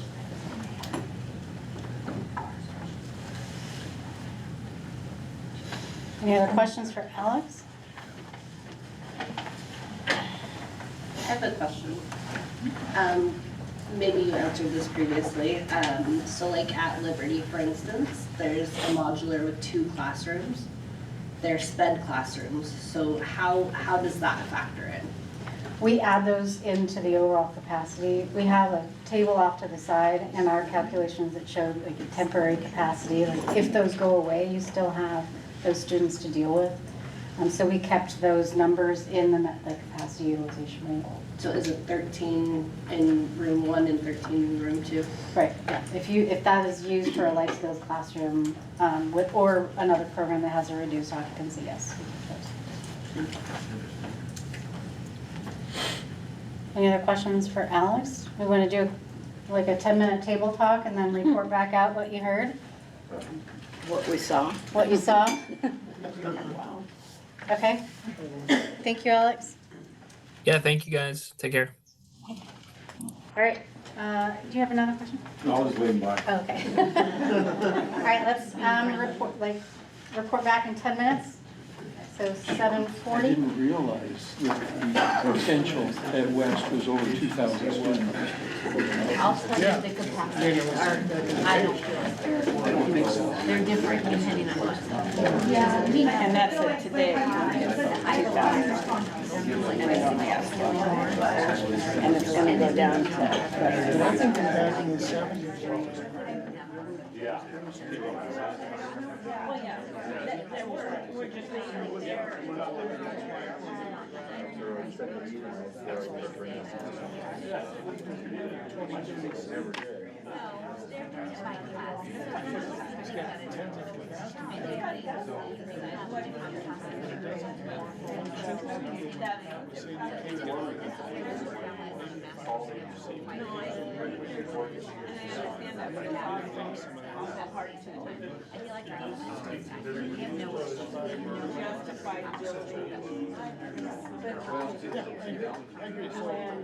you're gonna have So these programs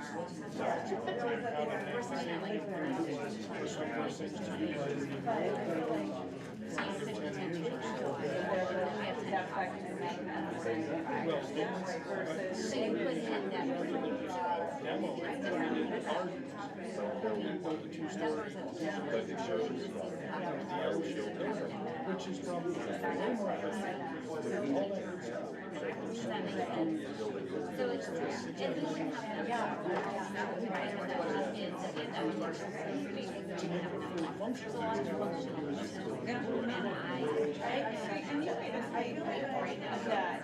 numbers were at some point going up. Their projections say they're all supposed to be going up. But none of our projections are saying, and this is what I've been told. Where did you see the difference? No, Flo just keeps saying that the retention rate's going to be going back up. Right, so from birth to actually showing up in kindergarten. Right now it's like this year I think it's 69%. They're saying it's going to be their low projection are going back up to like 76. Their high projection are going back up to 92 is what it was. I can find that real quick. But yeah, so that's why I was trying to figure out what is what I was seeing here. Yeah, so that's not something that we got from the district. Well, you can look at the bar chart and Yeah. see that the orange is today's So this one is, the next one is Friday. And then the last little green bar is the other. It's the 10 years Like, so we go figure 15 and 16 packets for the flow packet. The new flow packet? Yeah. 15 and 16 is a little bit it shows the top. I can see like 15. 16's on the bottom side. So then the top is the birth year, like how many people were born that year, and then this correlates to those born here. The retention rate is where the jog is. The next packet. Yeah. Correct. Sorry, I was looking for okay. So then where this jog happens, people were born here, this is when they should be coming to school. Whatever retention rate right now, 67%. You're projecting it to go back up to 80s, and some of the other ones show up like 88% now, high, low, medium.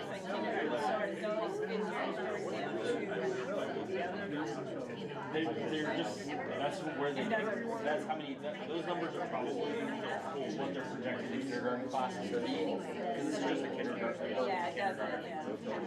Sean, it's different into his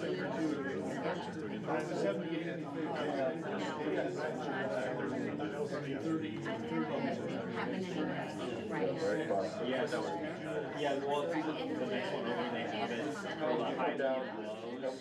They're saying like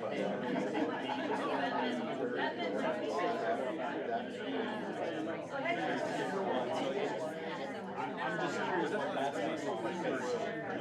Well, I mean, I think the only issue is first, That's what I'm so, I don't know where, that's word of mouth or whatever, it has nothing to do with it, but demographics, changing our ordinance population. Yeah, and I think that's one thing where I'm kind of at that age where I'm hearing a lot of people that are having kids, or their kids are going to school, and just anecdotally, I'm like, well, of the people that either took their kids out or aren't going to send their kids, they want to do some other option. I have heard more people all of a sudden say, and it's an anecdote, what I'm hearing. You're not hearing them saying, I'm not I've heard more people say, oh, all of a sudden I'm going to go back. Like, if they were already decided they were, or they were moved out, or they're doing some other option, there's no like, we're going to return. That's not, they're where they're at. Yeah. They're gonna say. So, I mean, if there's the people that are having kids. I was talking to, with Sandy and Marcia, it was parents or whatever, but a lot of kids are sitting down and they said their schools, they really can't. They're at capacity. They're at capacity. So they're not, that's where, in my mind, oh, they're all going there, we have to have some clothes. They're, I think the waiting list on there would be very large, based on the people I talk to. I think if they could take more, it's probably like I said, they're and so they're people have found other options. well, and I get them to want their options. Yeah, so yeah, I was looking at that, and everything shows it all going up. Obviously, my might go up. I just am curious. There really hasn't been a trend. You studied this world.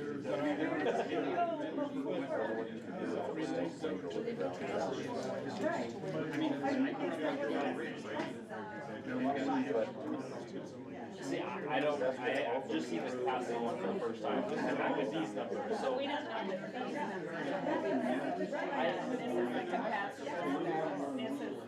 So I think this is just kindergarten retention, so if you extrapolate all of the kindergarten classes, you could probably add up and follow that trend all the way through the diagonal as they go through the grades where they're at. It's just we know there's not as many as there was 10 years ago, 20 years ago. I mean, there's nothing that's going to bring, I don't see anything that says it's going to come back to what it was even 10 years ago. Based on the Yeah, that's the tough spot. Like we went from 10 years ago, we were getting 92%.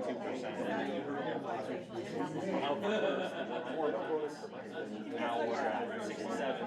Projecting to go back to 80. So that goes into the where you put which schools maintenance, children. Yeah, it's all a jump.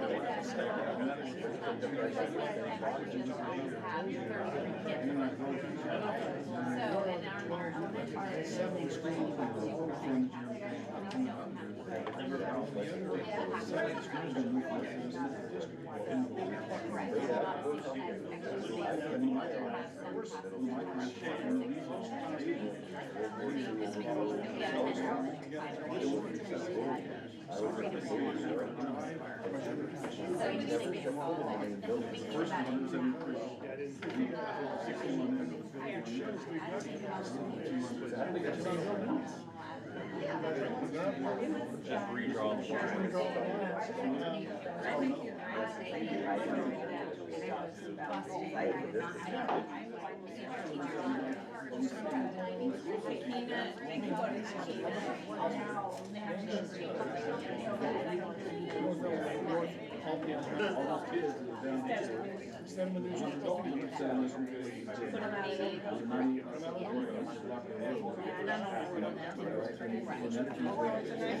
So grows at 89%. One of the things that I was talking with Jody about, some of those schools like Meadow Ridge really don't have the infrastructure to support the student body. So some of the numbers aren't exactly proportionate to what they're able, really able to. What infrastructure is there? Capacity is square footage, but the rest of the stuff. I asked him for square footage, it's not square footage, or something. Extrapolate it comes out of the year. Is that more of an improvement, maintenance thing, is water more Well, it's probably more in the line of a budget. True. One more minute, we'll wrap up. We know this is going to happen. You probably don't have a place to put them. It isn't like the wall space is still there. Yeah, it isn't like the wall space is there. Minus the lot is the wall space. Super specific thing required in Oregon. I was just curious. I went to school in California, and I never had a locker all the way through high school. So I was just curious. My youngest carried everything. Because they didn't have time to classes to go to backpacks. I probably should talk. I doubt that how many things down.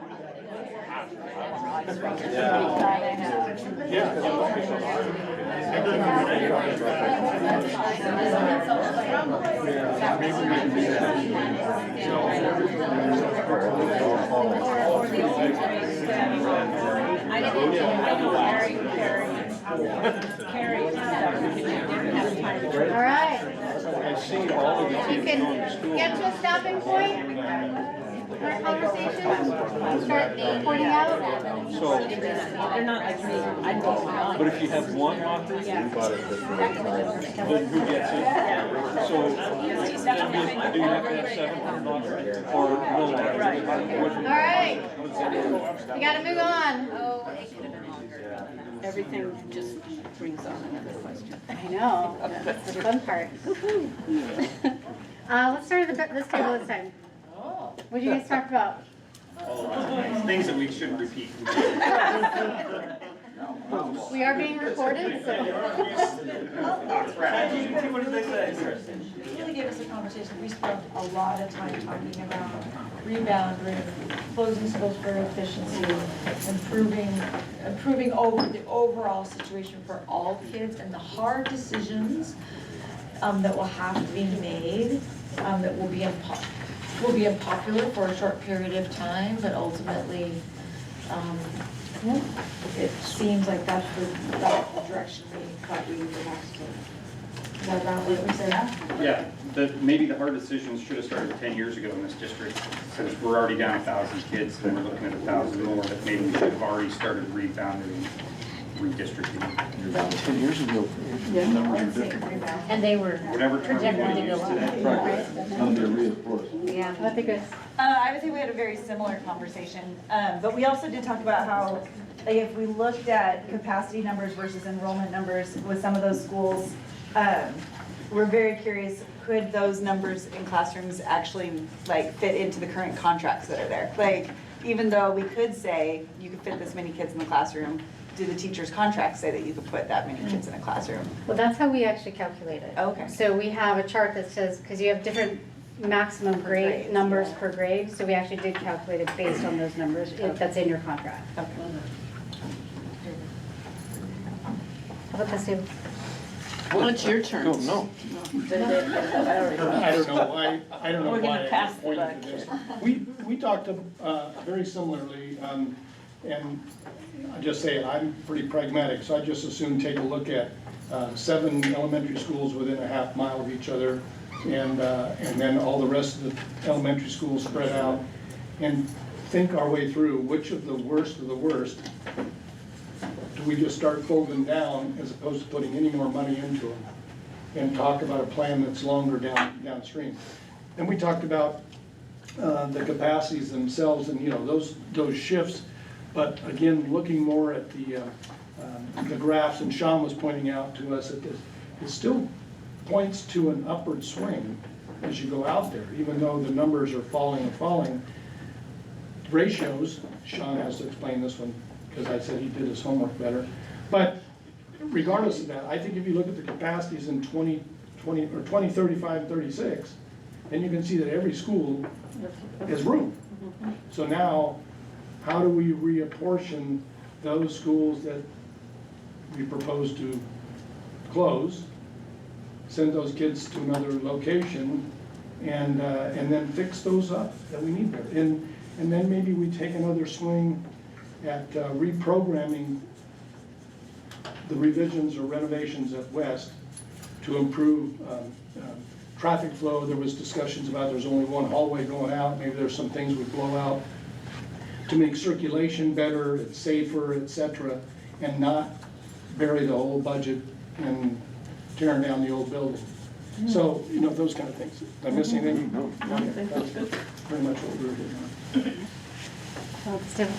We had 4 conversations simultaneously. I think one, the mayor pointed out, was that he has information about residential development that wasn't included here. So I'd be curious to know what information Flo was working from, but we'll assume that for the purposes of this argument that it's accurate. I think a comment was made about 10 years ago we should have made some other changes. 10 years ago we actually had estimates going the other way, like we were going to run out of schools and we need to build more because the projections were going up significantly. And I think another comment about, you know, what if the projections are wrong and 10 years from now we're back saying, well, remember 10 years ago when they were all going down, now they went back up, and where are we? So I think a lot of conversation around what that meant, but I'm trying to think of the other conversations because we had so many of them. So one of the things that I mentioned, I looked at the properties that he said are on there, like the Farmers Housing Development Corporation, affordable housing. Well, that's supposed to be a total of 160, not what's on this list here. And then there's 595 single families that he didn't even mention. And so that's my concern. And then Concert's building 120 apartments out on Free Lakes Road. And there's another 14-lot subdivision going on the other side of that. So there's a lot of potential. There's 595 single family homes right there. It's not listed on that. Okay. And he did have a caveat in his numbers that if it wasn't done by October 2025, it wasn't included in his report. So that's something that we could probably review next You year. have to update it then. Yeah.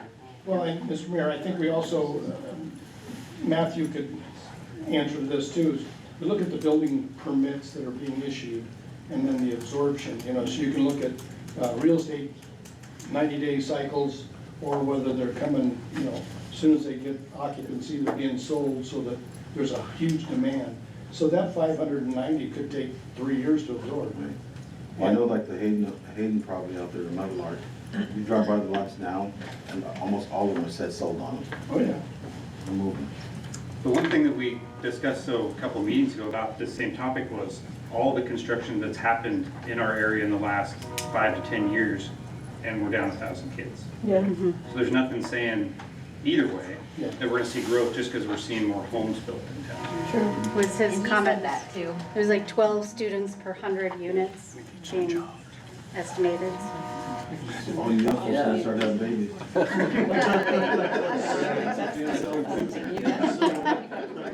So yeah, because if you look at the number of development that are listed, or many of them are multifamily homes, and you're only getting 0.12 student for every unit. Right. So that's like, do the math, it's like 40 kids or something like that. Yeah.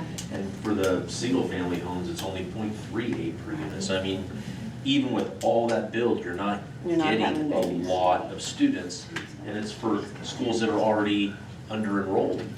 So you're not adding that much capacity to each of the buildings where the feeder system is at. Right.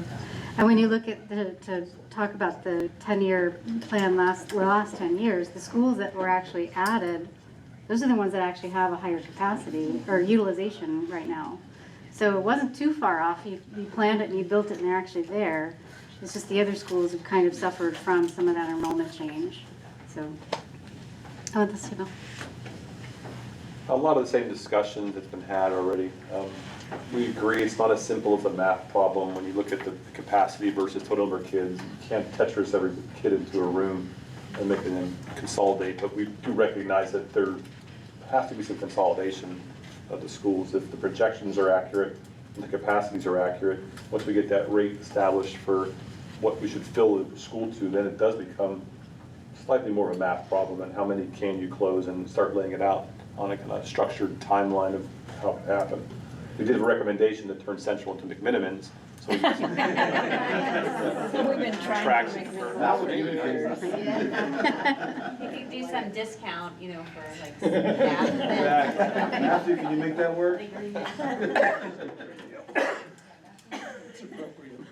Any other comments or questions? So far they haven't. They don't want it, they're not fighting. So I understand. Not where we have now, maybe they'll take. Scott's information of having to have a hard cutoff date there. He did speak to the affordability piece of that. That affects kind of what that number looks like of how many students per 100. And obviously, there's been a lot of work on the city's behalf of really looking at that affordability. Obviously, that doesn't impact the data that we've got today. Understanding that could change in the future because affordability plays a major factor in, think about young families being able to afford a home. Are they able to afford $500,000-$600,000 homes now? But some of the products that are currently being built and being proposed to build that are in the 300s, starts to become a lot more affordable. So we could see a rise there, but obviously you've got to draw a line in the sand for this data. We certainly understand that, so. Any other questions, comments? Okay. So we're teeing ourselves up for our next workshop really well. I like that. All right. Well, that's right, we are out of sequence. No, there you go. Dave? Lauren? But I'd like to start by saying this. Lauren and I are going to tag team this a little bit. He's the expert in a lot of these areas, so be able to answer some of your questions maybe better than I can. But I can say tonight you've gotten a lot of good information. And it's almost like I didn't pass out my worksheet yet because I want to explain it first. But to go back a little bit, we've been asked by committee members to identify some of our needs based on our perspective. Some of you have asked us to do that. So what we did is we did meet with some of our department staff. He meets with HVAC staff every week, so we piggybacked on that meeting to kind of get their ideas about HVAC. You meet with, each spring you meet with principals, so we're able to have that conversation as well as all our observations that we have around the district. We see things. We looked at some of the work that you've done and that prioritization that you saw tonight. We looked at that.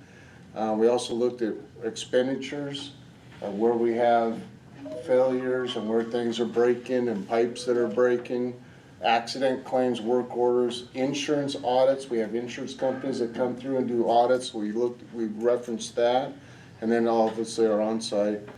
We recognize when we started this activity that I'm going to show you in a second, we can't get it all done, and you guys have struggled with that at every meeting. You can't get all those strips of paper put. So maybe the combination of what we present tonight and those strips of paper, still need your help moving some of that stuff around. The educational adequacy things that were in the top part of that chart that you saw, we didn't touch those in our work for this. So more work to be done in the next couple of ones, but we looked at this way. Let me see if I can. We approached this, we struggled with this, because we first approached it as bond. And then we approached it as facility assessment. And we adjusted it a little bit. So it was hard for us to go back and forth between what we could present for a bond and what we could do for facility assessment.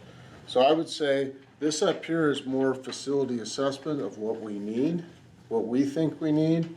And the number that we were shooting for was more with the bond in mind, thinking of your work going forward for new stuff. Anything that's down here could move up here to a 0-5-year type of plan based on your input and those little strips of paper that you guys have been wrestling with. So what we used for cost, and we did a lot of work on cost, but what we used was the initial facility assessment costs with all the soft costs and escalation.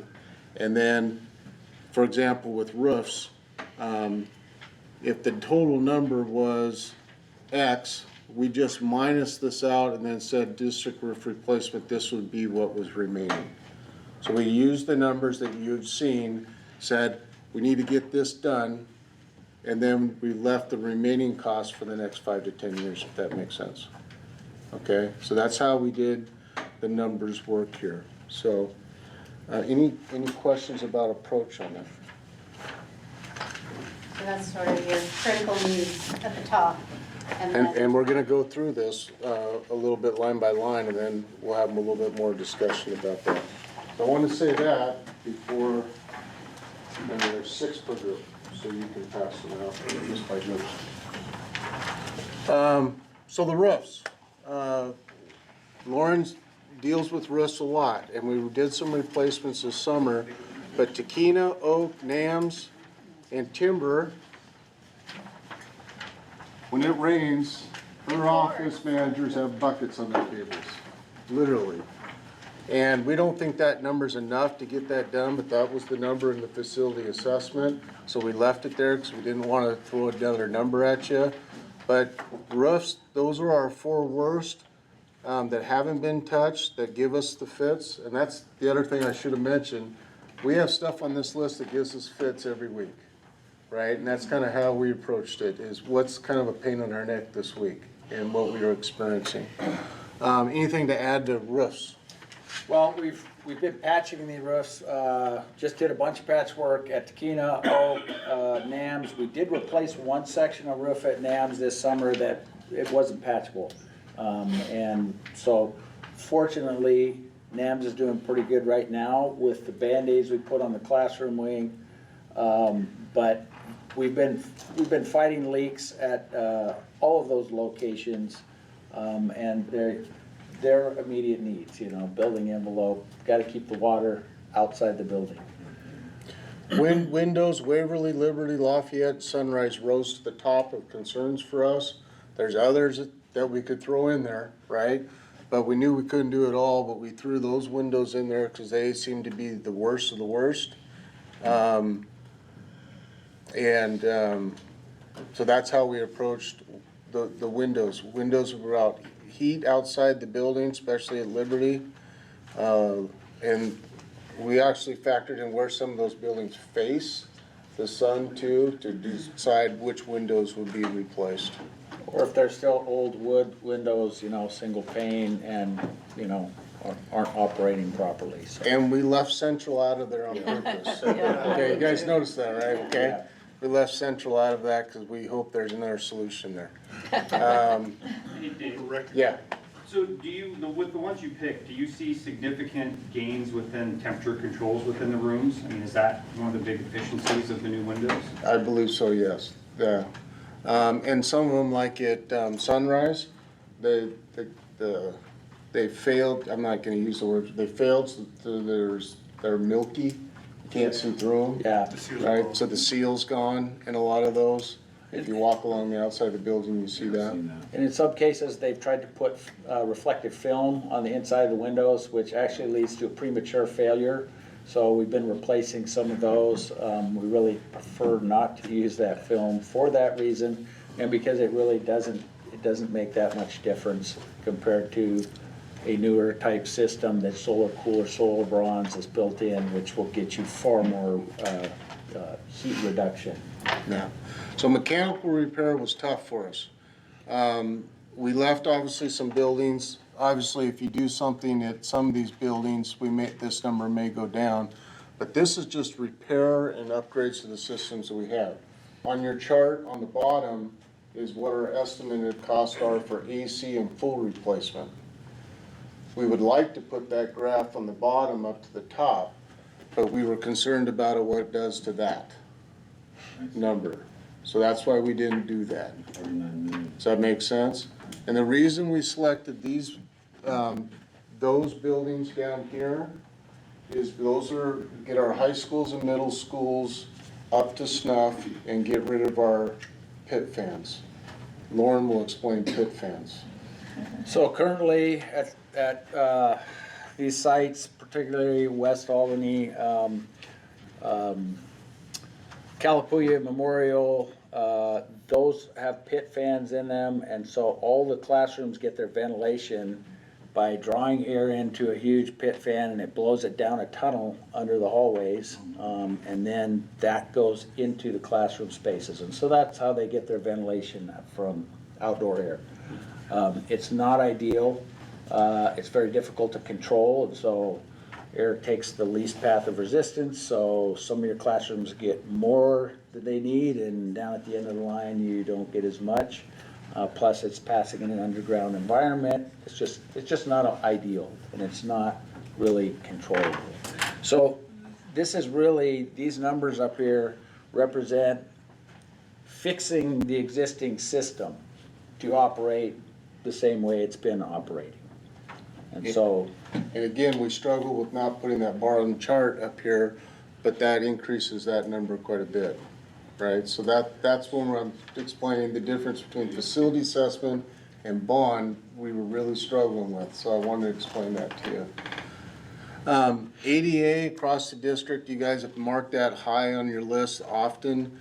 It's something we deal with weekly, and it's expensive.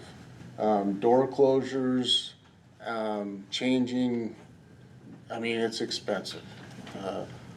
Just at NAM's front door doesn't have ADA access with a push bar, and that's a $20,000 bill for us, probably, to get that corrected. So these things are just really expensive.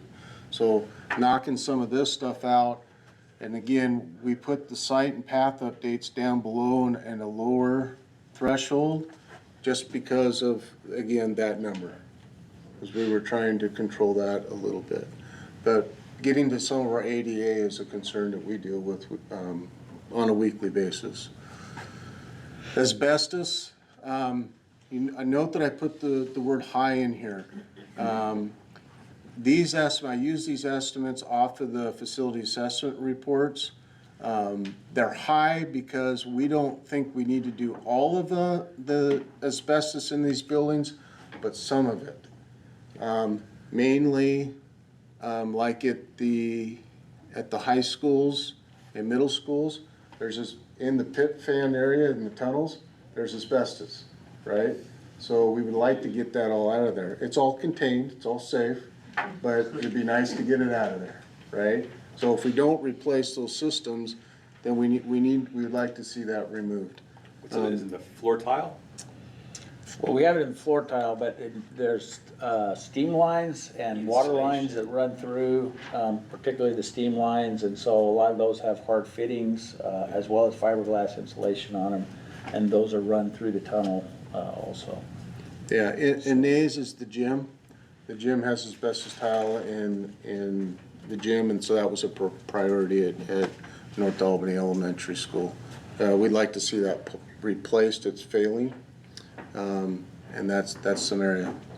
So then down here is all the costs that would be, these are all itemized and then deducted off the costs that you've seen before down below for 5 to 10 years and beyond. So let me explain this rule. This rule, I think we got some meetings still to play with, right? And there's other things that you've been playing with here too. But here's the things that give us kind of fits on a daily basis. We're concerned, a lot of our principals have talked about blacktop on our playgrounds, trips and falls on blacktop.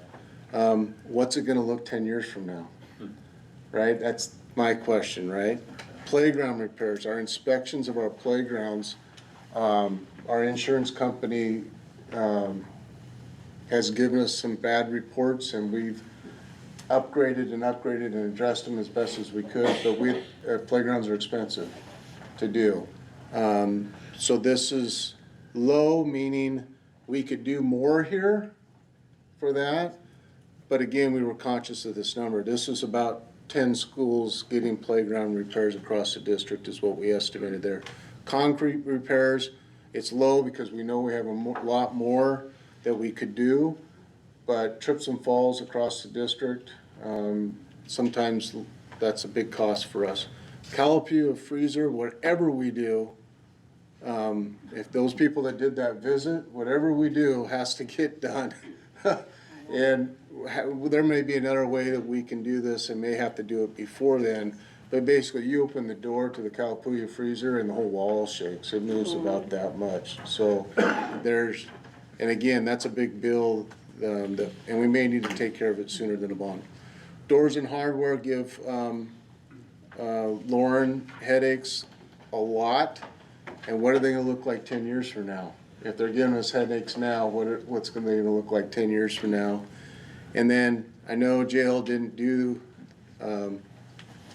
give us much favors, but our 2 football fields aren't gonna be playable in probably the next 2 to 3 years. I think they fail inspection, so we're gonna have to replace them. So that we gotta find out a solution there, whether it's here or not. Same thing with the track. Our fields will not be playable in 10 years. We did move the baseball down here to a 5 to 10 years because we don't have to redo those, but we're not gonna be playing on our high school football fields unless that's taken care of. It will be deemed unsafe. Is that number for both schools or just one? That's a number for both schools, and it's tight. So every 10 years. They wouldn't agree with that number. They wouldn't agree with that number, but we think we can get those down for $750,000 a school to replace the turf. That's what we think. And South's track's worse than West tracks. West can be resurfaced, South may need more work done, so that accounts for both of them. Yeah, South is definitely much more involved because you gotta remove the old track. So West can be upgraded. Anything you wanna talk about in that column, Warren? Well, I can tell you, doors and hardware, like Dave mentioned, are a huge issue. We have an old key system also. It's a medical system. It's really labor intensive. I should have brought my keys here so I could show you. And I frequently go to areas and buildings and I don't have the key to the door. So I don't have all the keys. We really need to create a key system for security.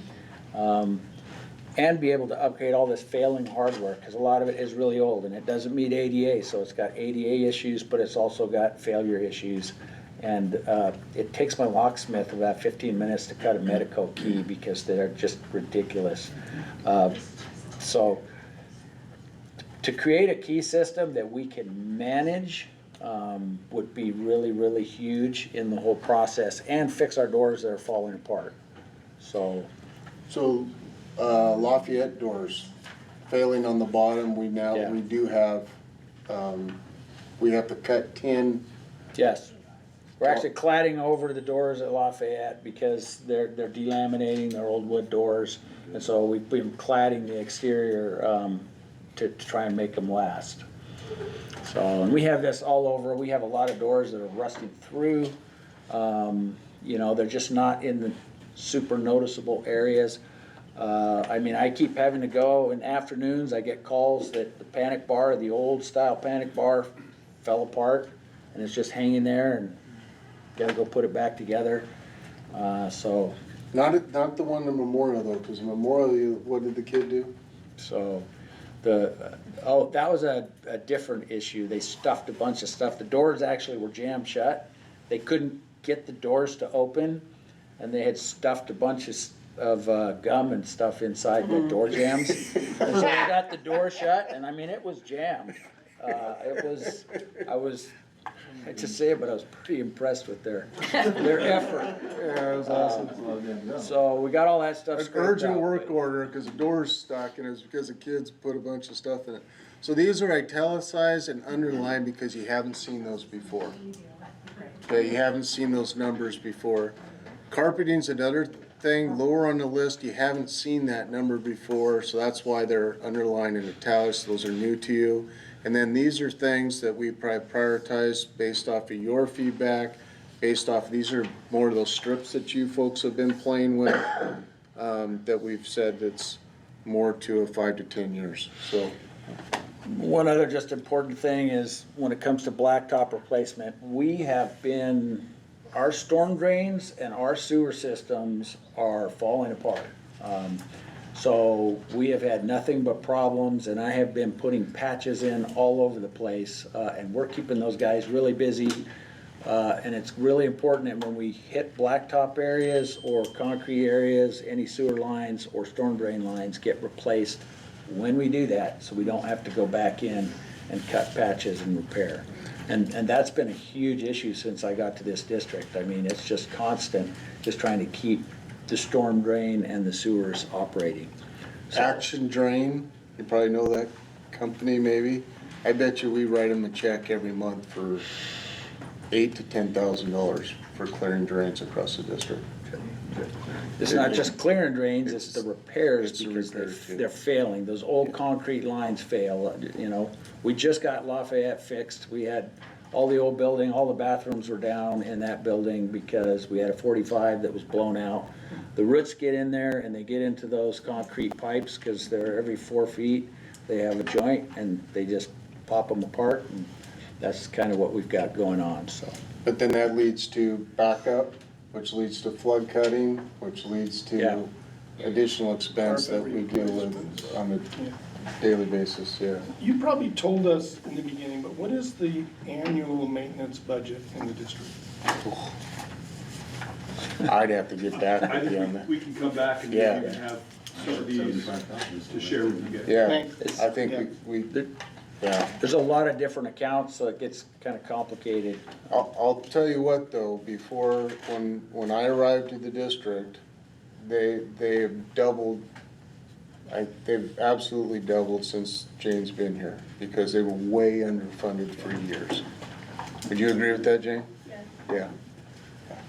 So the near $50 million AC replacement costs are not included in either of these major categories? No. What timeline? These are divided into 0 to 5 and 5 to 10 years. How pressing are those? You mean the AC part? Cool. Well, I just wanted to throw those costs to you, because if we did put AC in our buildings, those would be the buildings we would select, because those are the ones with pit fans. The majority of them have pit fans, and that would give you air conditioning at the majority of your high schools and middle schools. That's kind of what we were looking at there as a scenario. Sean and Chris have a question. Yeah. How many, you mentioned that insurance has been talking to us about some of the risks that we have. Obviously, we got some ADA risk too. I guess, are any of these to the point where we're at major risk of losing insurance or losing other coverage, where if we don't address some of these things, we're not gonna be able to qualify for insurance, or our rates are gonna triple? Yeah, what roofs are not qualified anymore? Basically, the ones that are listed up here, primarily the oak, Takina, those are the big ones that, and South Shores actually. Actually, South Shore should be up here now that I see that. I didn't catch that. South Shore is another one, it's the same thing, late 90s vintage built up roof. And we've been having issues with it also. We did get notified that there were 2 buildings, but they were not sure why they. Right. This last year. Yeah, and that's South Shore was one of them? Oak and Takina, I Oak and believe. Takina. Because those were the biggest losses we had. When we had that last ice storm, the roof just gave up. It just split, basically, and we had leaks everywhere. And so we had to do a lot of work in those buildings. And come to find out that those were cold processed roofs, which was a different design they went to way back in the day with built up roofs. And unfortunately, they have a higher failure rate in cold weather, so. I don't know if this is really a question for you guys or Sage. Do you have an idea for, like, if we close Central Elementary School, what kind of savings that would provide to the district? So that's what's coming next meeting. Okay. So Jane and I are working on it, and that's not factored in here, right?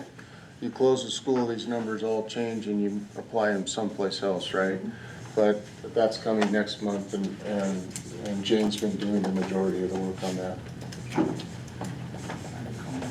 That's what we want to know. Is the covered play area brand new or just replacement of what's already covered? What's your guys' number? It's not new, it's just not been a high priority listed so far. It's always been on a lower tier selection over the last 2 workshops. There's a couple of elementary schools that don't have a covered play, and then one middle school doesn't have any covered play. So it's all of that. It's helping to replace and add new. I think that one is add new. That's all add new. I think there's 9 schools total across the district that would need one, and one is a replacement, which I think is, there's one that's a replacement. So I know that this work has been hard for you, it's hard for us too, not just moving stuff up here, right? You guys have struggled with that, we struggle with this too. But really, now we're moving forward, I think we're getting more information, which is good for us. But we were trying to be conscious of this number for you folks, and for future bond planning as well, for moving forward. So that's what we were being a little bit conscious of. We got a lot of stuff that we could move up here. You guys may tell us, no, we probably need to move on that based on what we heard tonight with the polling, right? The polling could change a lot of things here and move it up here, but that's what we're looking for feedback from you folks on. So you guys were being nice with that number. Where should it be? Here. Well, we really just looked at this, like I said, I'm trying to tell you the approach we took. What's this gonna look like 10 years from now if we don't do this now? That's kind of the approach we took. And we could help guide and expand that as you guys help us with that. So, and we could maybe develop a second tier for you too, and look at a 0 to 5, a 6, a middle tier. But I don't know if we have time to do the activity tonight. Probably not. But the activity that we were doing tonight after this, but we took too long, was to do a medium, high, low priority based on those strips. Maybe we can start with that next time. And maybe we'll think about coming in, tuning this up just a little bit. We learned some stuff tonight as well. Yeah. So. And keep in mind, we have a huge list of smaller things. Millions of dollars worth of smaller things, but they don't warrant being, there's too many of them to list to try and put on a list like this. Yeah. And those are the things we're able to chip away at with existing funds that we have. Are there any, sorry, Jimmy, go ahead. I don't know that we'll get there, but given the fact that a lot of us think some schools should be closed, Are we gonna get to the place where if we close this, this is the amount of money we save? And this is what we do, and then that gets passed on to the board. So we're able to recommend to the board what schools we think should be closed. Yeah, and we're thinking of, so you guys have so much information, right, that like, you want to bring it into a conversation. We're gonna try to come up with like the capacities, the projections, the costs that could be resolved, the operational costs that are existing in a given building. So you guys have kind of a workable set of information to process that. Which would help us with all Yeah, this. you don't want to dig through the whole binder again? No, no, she said I could toss the 3 months I away. heard that. I thought that was great news. I did have a quick follow-up for Lauren, actually. So you mentioned that there's some of the smaller stuff that isn't listed up here, but just kind of ongoing maintenance. Are there any broad categories that if we decided to do a major investment to replace something, would then eliminate some of the backlog of maintenance, or does that even factor in the conversation? Well, there's things that, a lot of them could be aesthetics, for example, inside the buildings. Some of them are replacing items like shades, for example. I think we have shades that have failed at Timber, the one in Jim's, and it's like $25,000 to replace it. So there isn't necessarily, like, if we, in lieu of shades, if we replace the windows, that actually do 2 for 1. That they're not, you can't quite equate it. They're blackout shades, they're designed to black out the gym so that they could use it for dance, etc. And they're up high and they're automatic and powered, and unfortunately they fail. So, another point, the costs here, I'm just confirming, and I think you said that at the beginning, these are bond costs predicted with accelerating. Right? And so typically a prevailing wage project is more expensive than if there's another way that we can do it from another fund, right? And so we'll have to be thoughtful about what's done here because it is going to come at a premium compared to what you could get if Warren hires a contract. And we have some thoughts that we can do. Jane has done a great job in state. We did 3 long-range facility.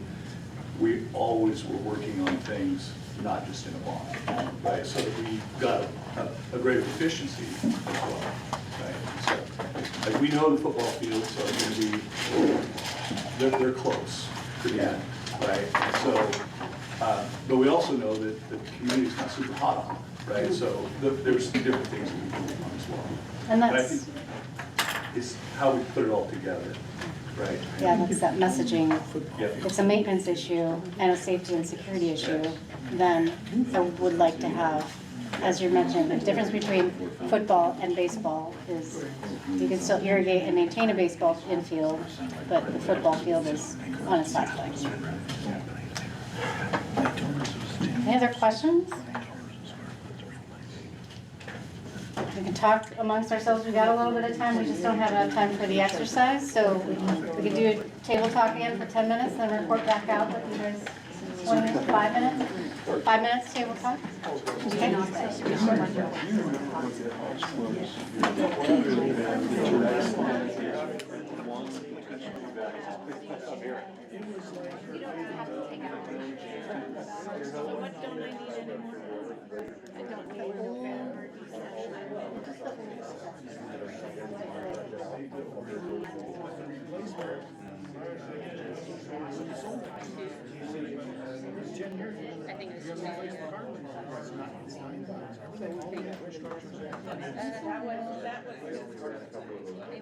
So do you remember a number for just one?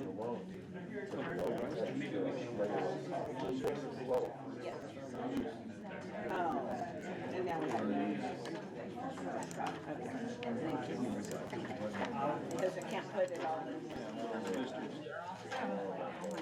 So, I don't, couldn't maybe find my files, I can look.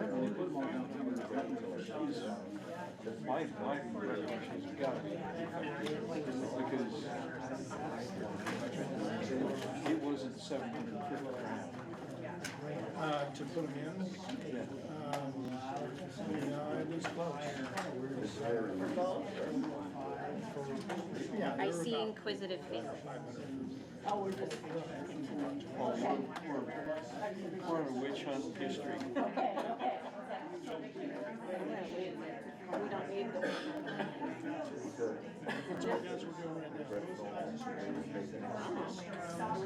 Just discuss your thoughts of after. Good, we're doing a good job. I will hire servers, back end the files, and go back to the kids' stuff, just 10 because now I asked Pat, actually hard copy. I don't know, you said there's flexibility, but I don't know what that is. Maybe all I remember is was the unpaid balance. So what was the unpaid balance? Federal fund. The number that sticks in my head is like 175. It was, I think, I was about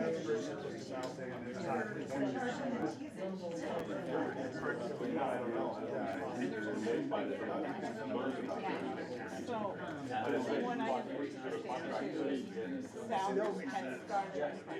This is another reason why we have to. They're one of the biggest countries They're building a lot that of. takes a long time. Plus they're building. But when South heard, that West part of the country, they no longer did the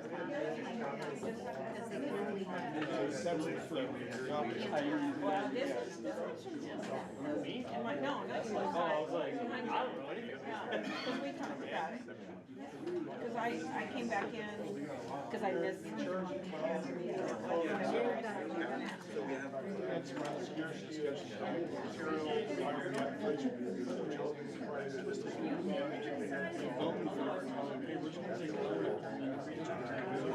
that's not what I meant. But you also had football for whatever. Right. Mr. Golden is here. Because that's not based on, if it's based on that.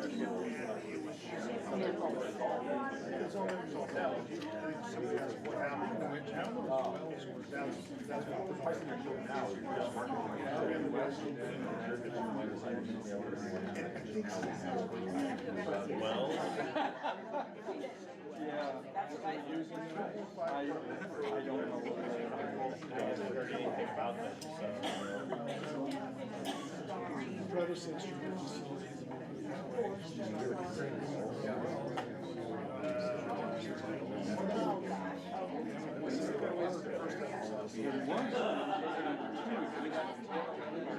And then there's another one back over by the softball field. And they were gonna put, the third one was gonna go somewhere around Lamar.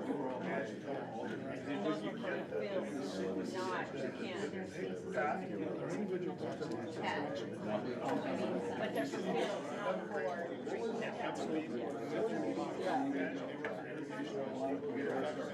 But if you're basically.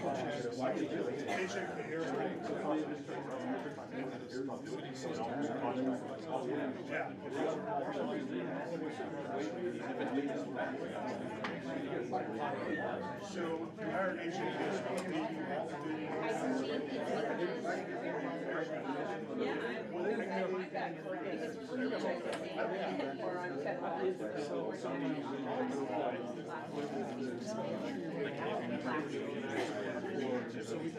One person doesn't know very well.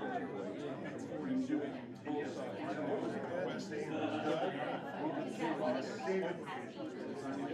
And Doug was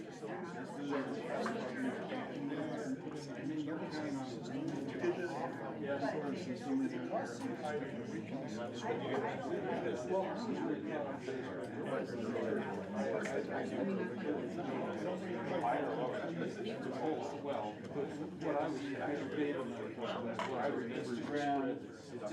And no one. they were talking about But things change. We don't all have the same idea. Well, you would, I mean, other schools to see who has them.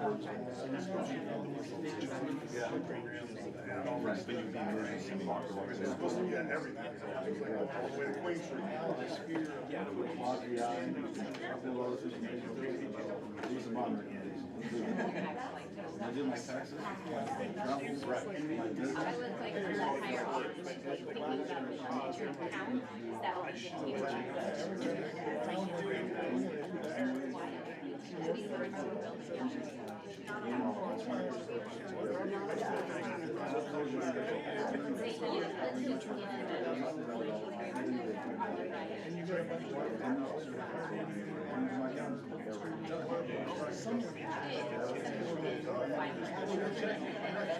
hire a teacher. I know it is.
And then the cost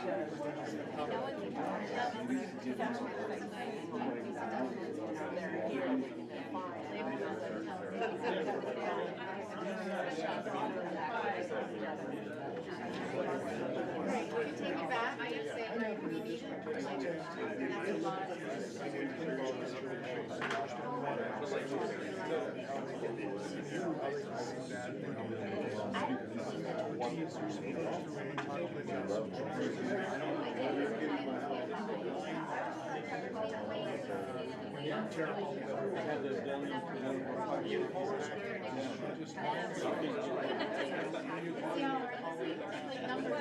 I know that's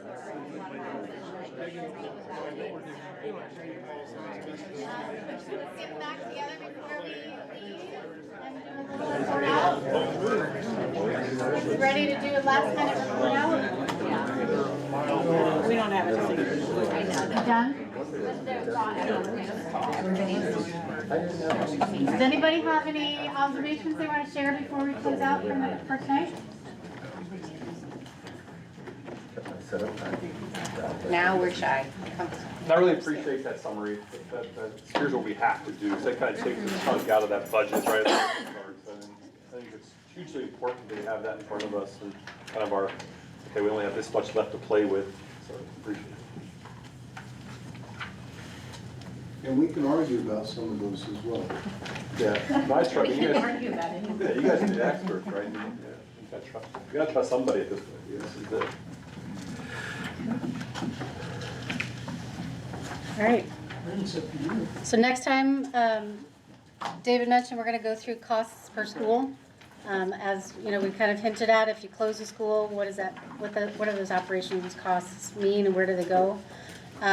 We're also going to, we may or may not have time to do construction cost 101. We're going to have a contractor that has worked in the district for years come in and help explain costs, especially at this level. This is a much higher level than most construction budgets get to. And then also we want to focus solely on the elementaries next time and make sure we understand the capacity issues, the cost to maintain those schools, and get to a potential recommendation for the board. They want to do kind of a work session in June, I believe, to make sure that they have some clear direction from this committee on that.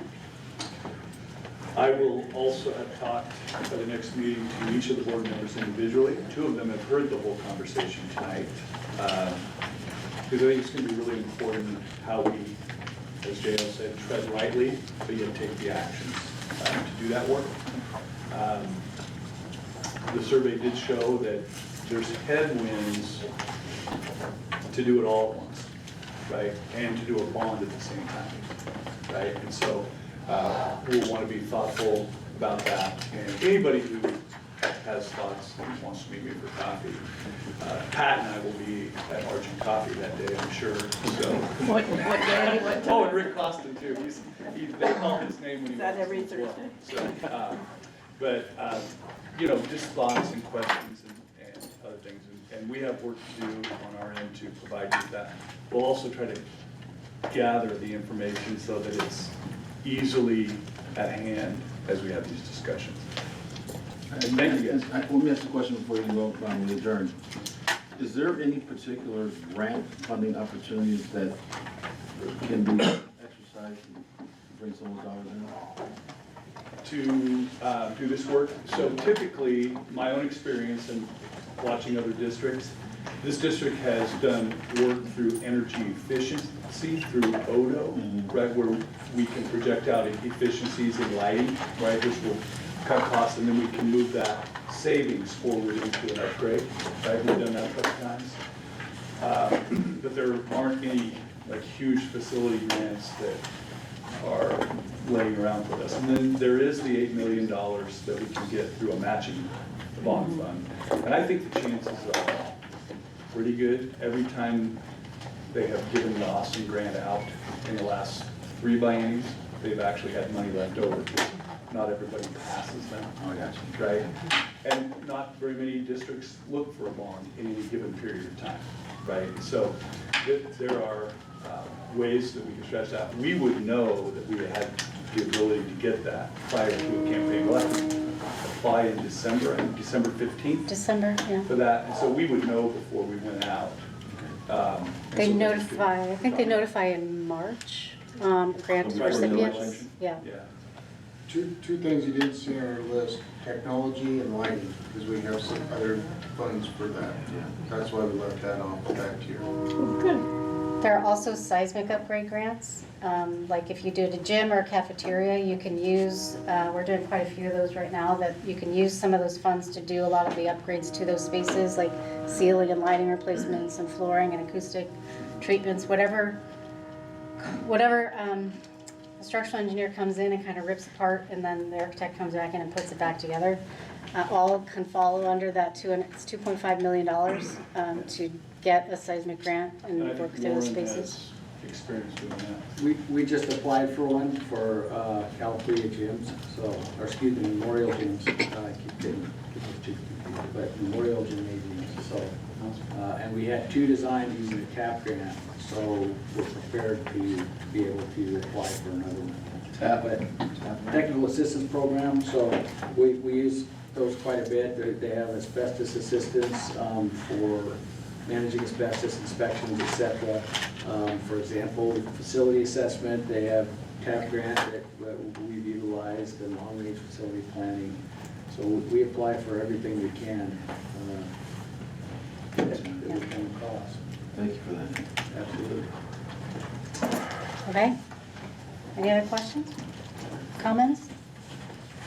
See you next time.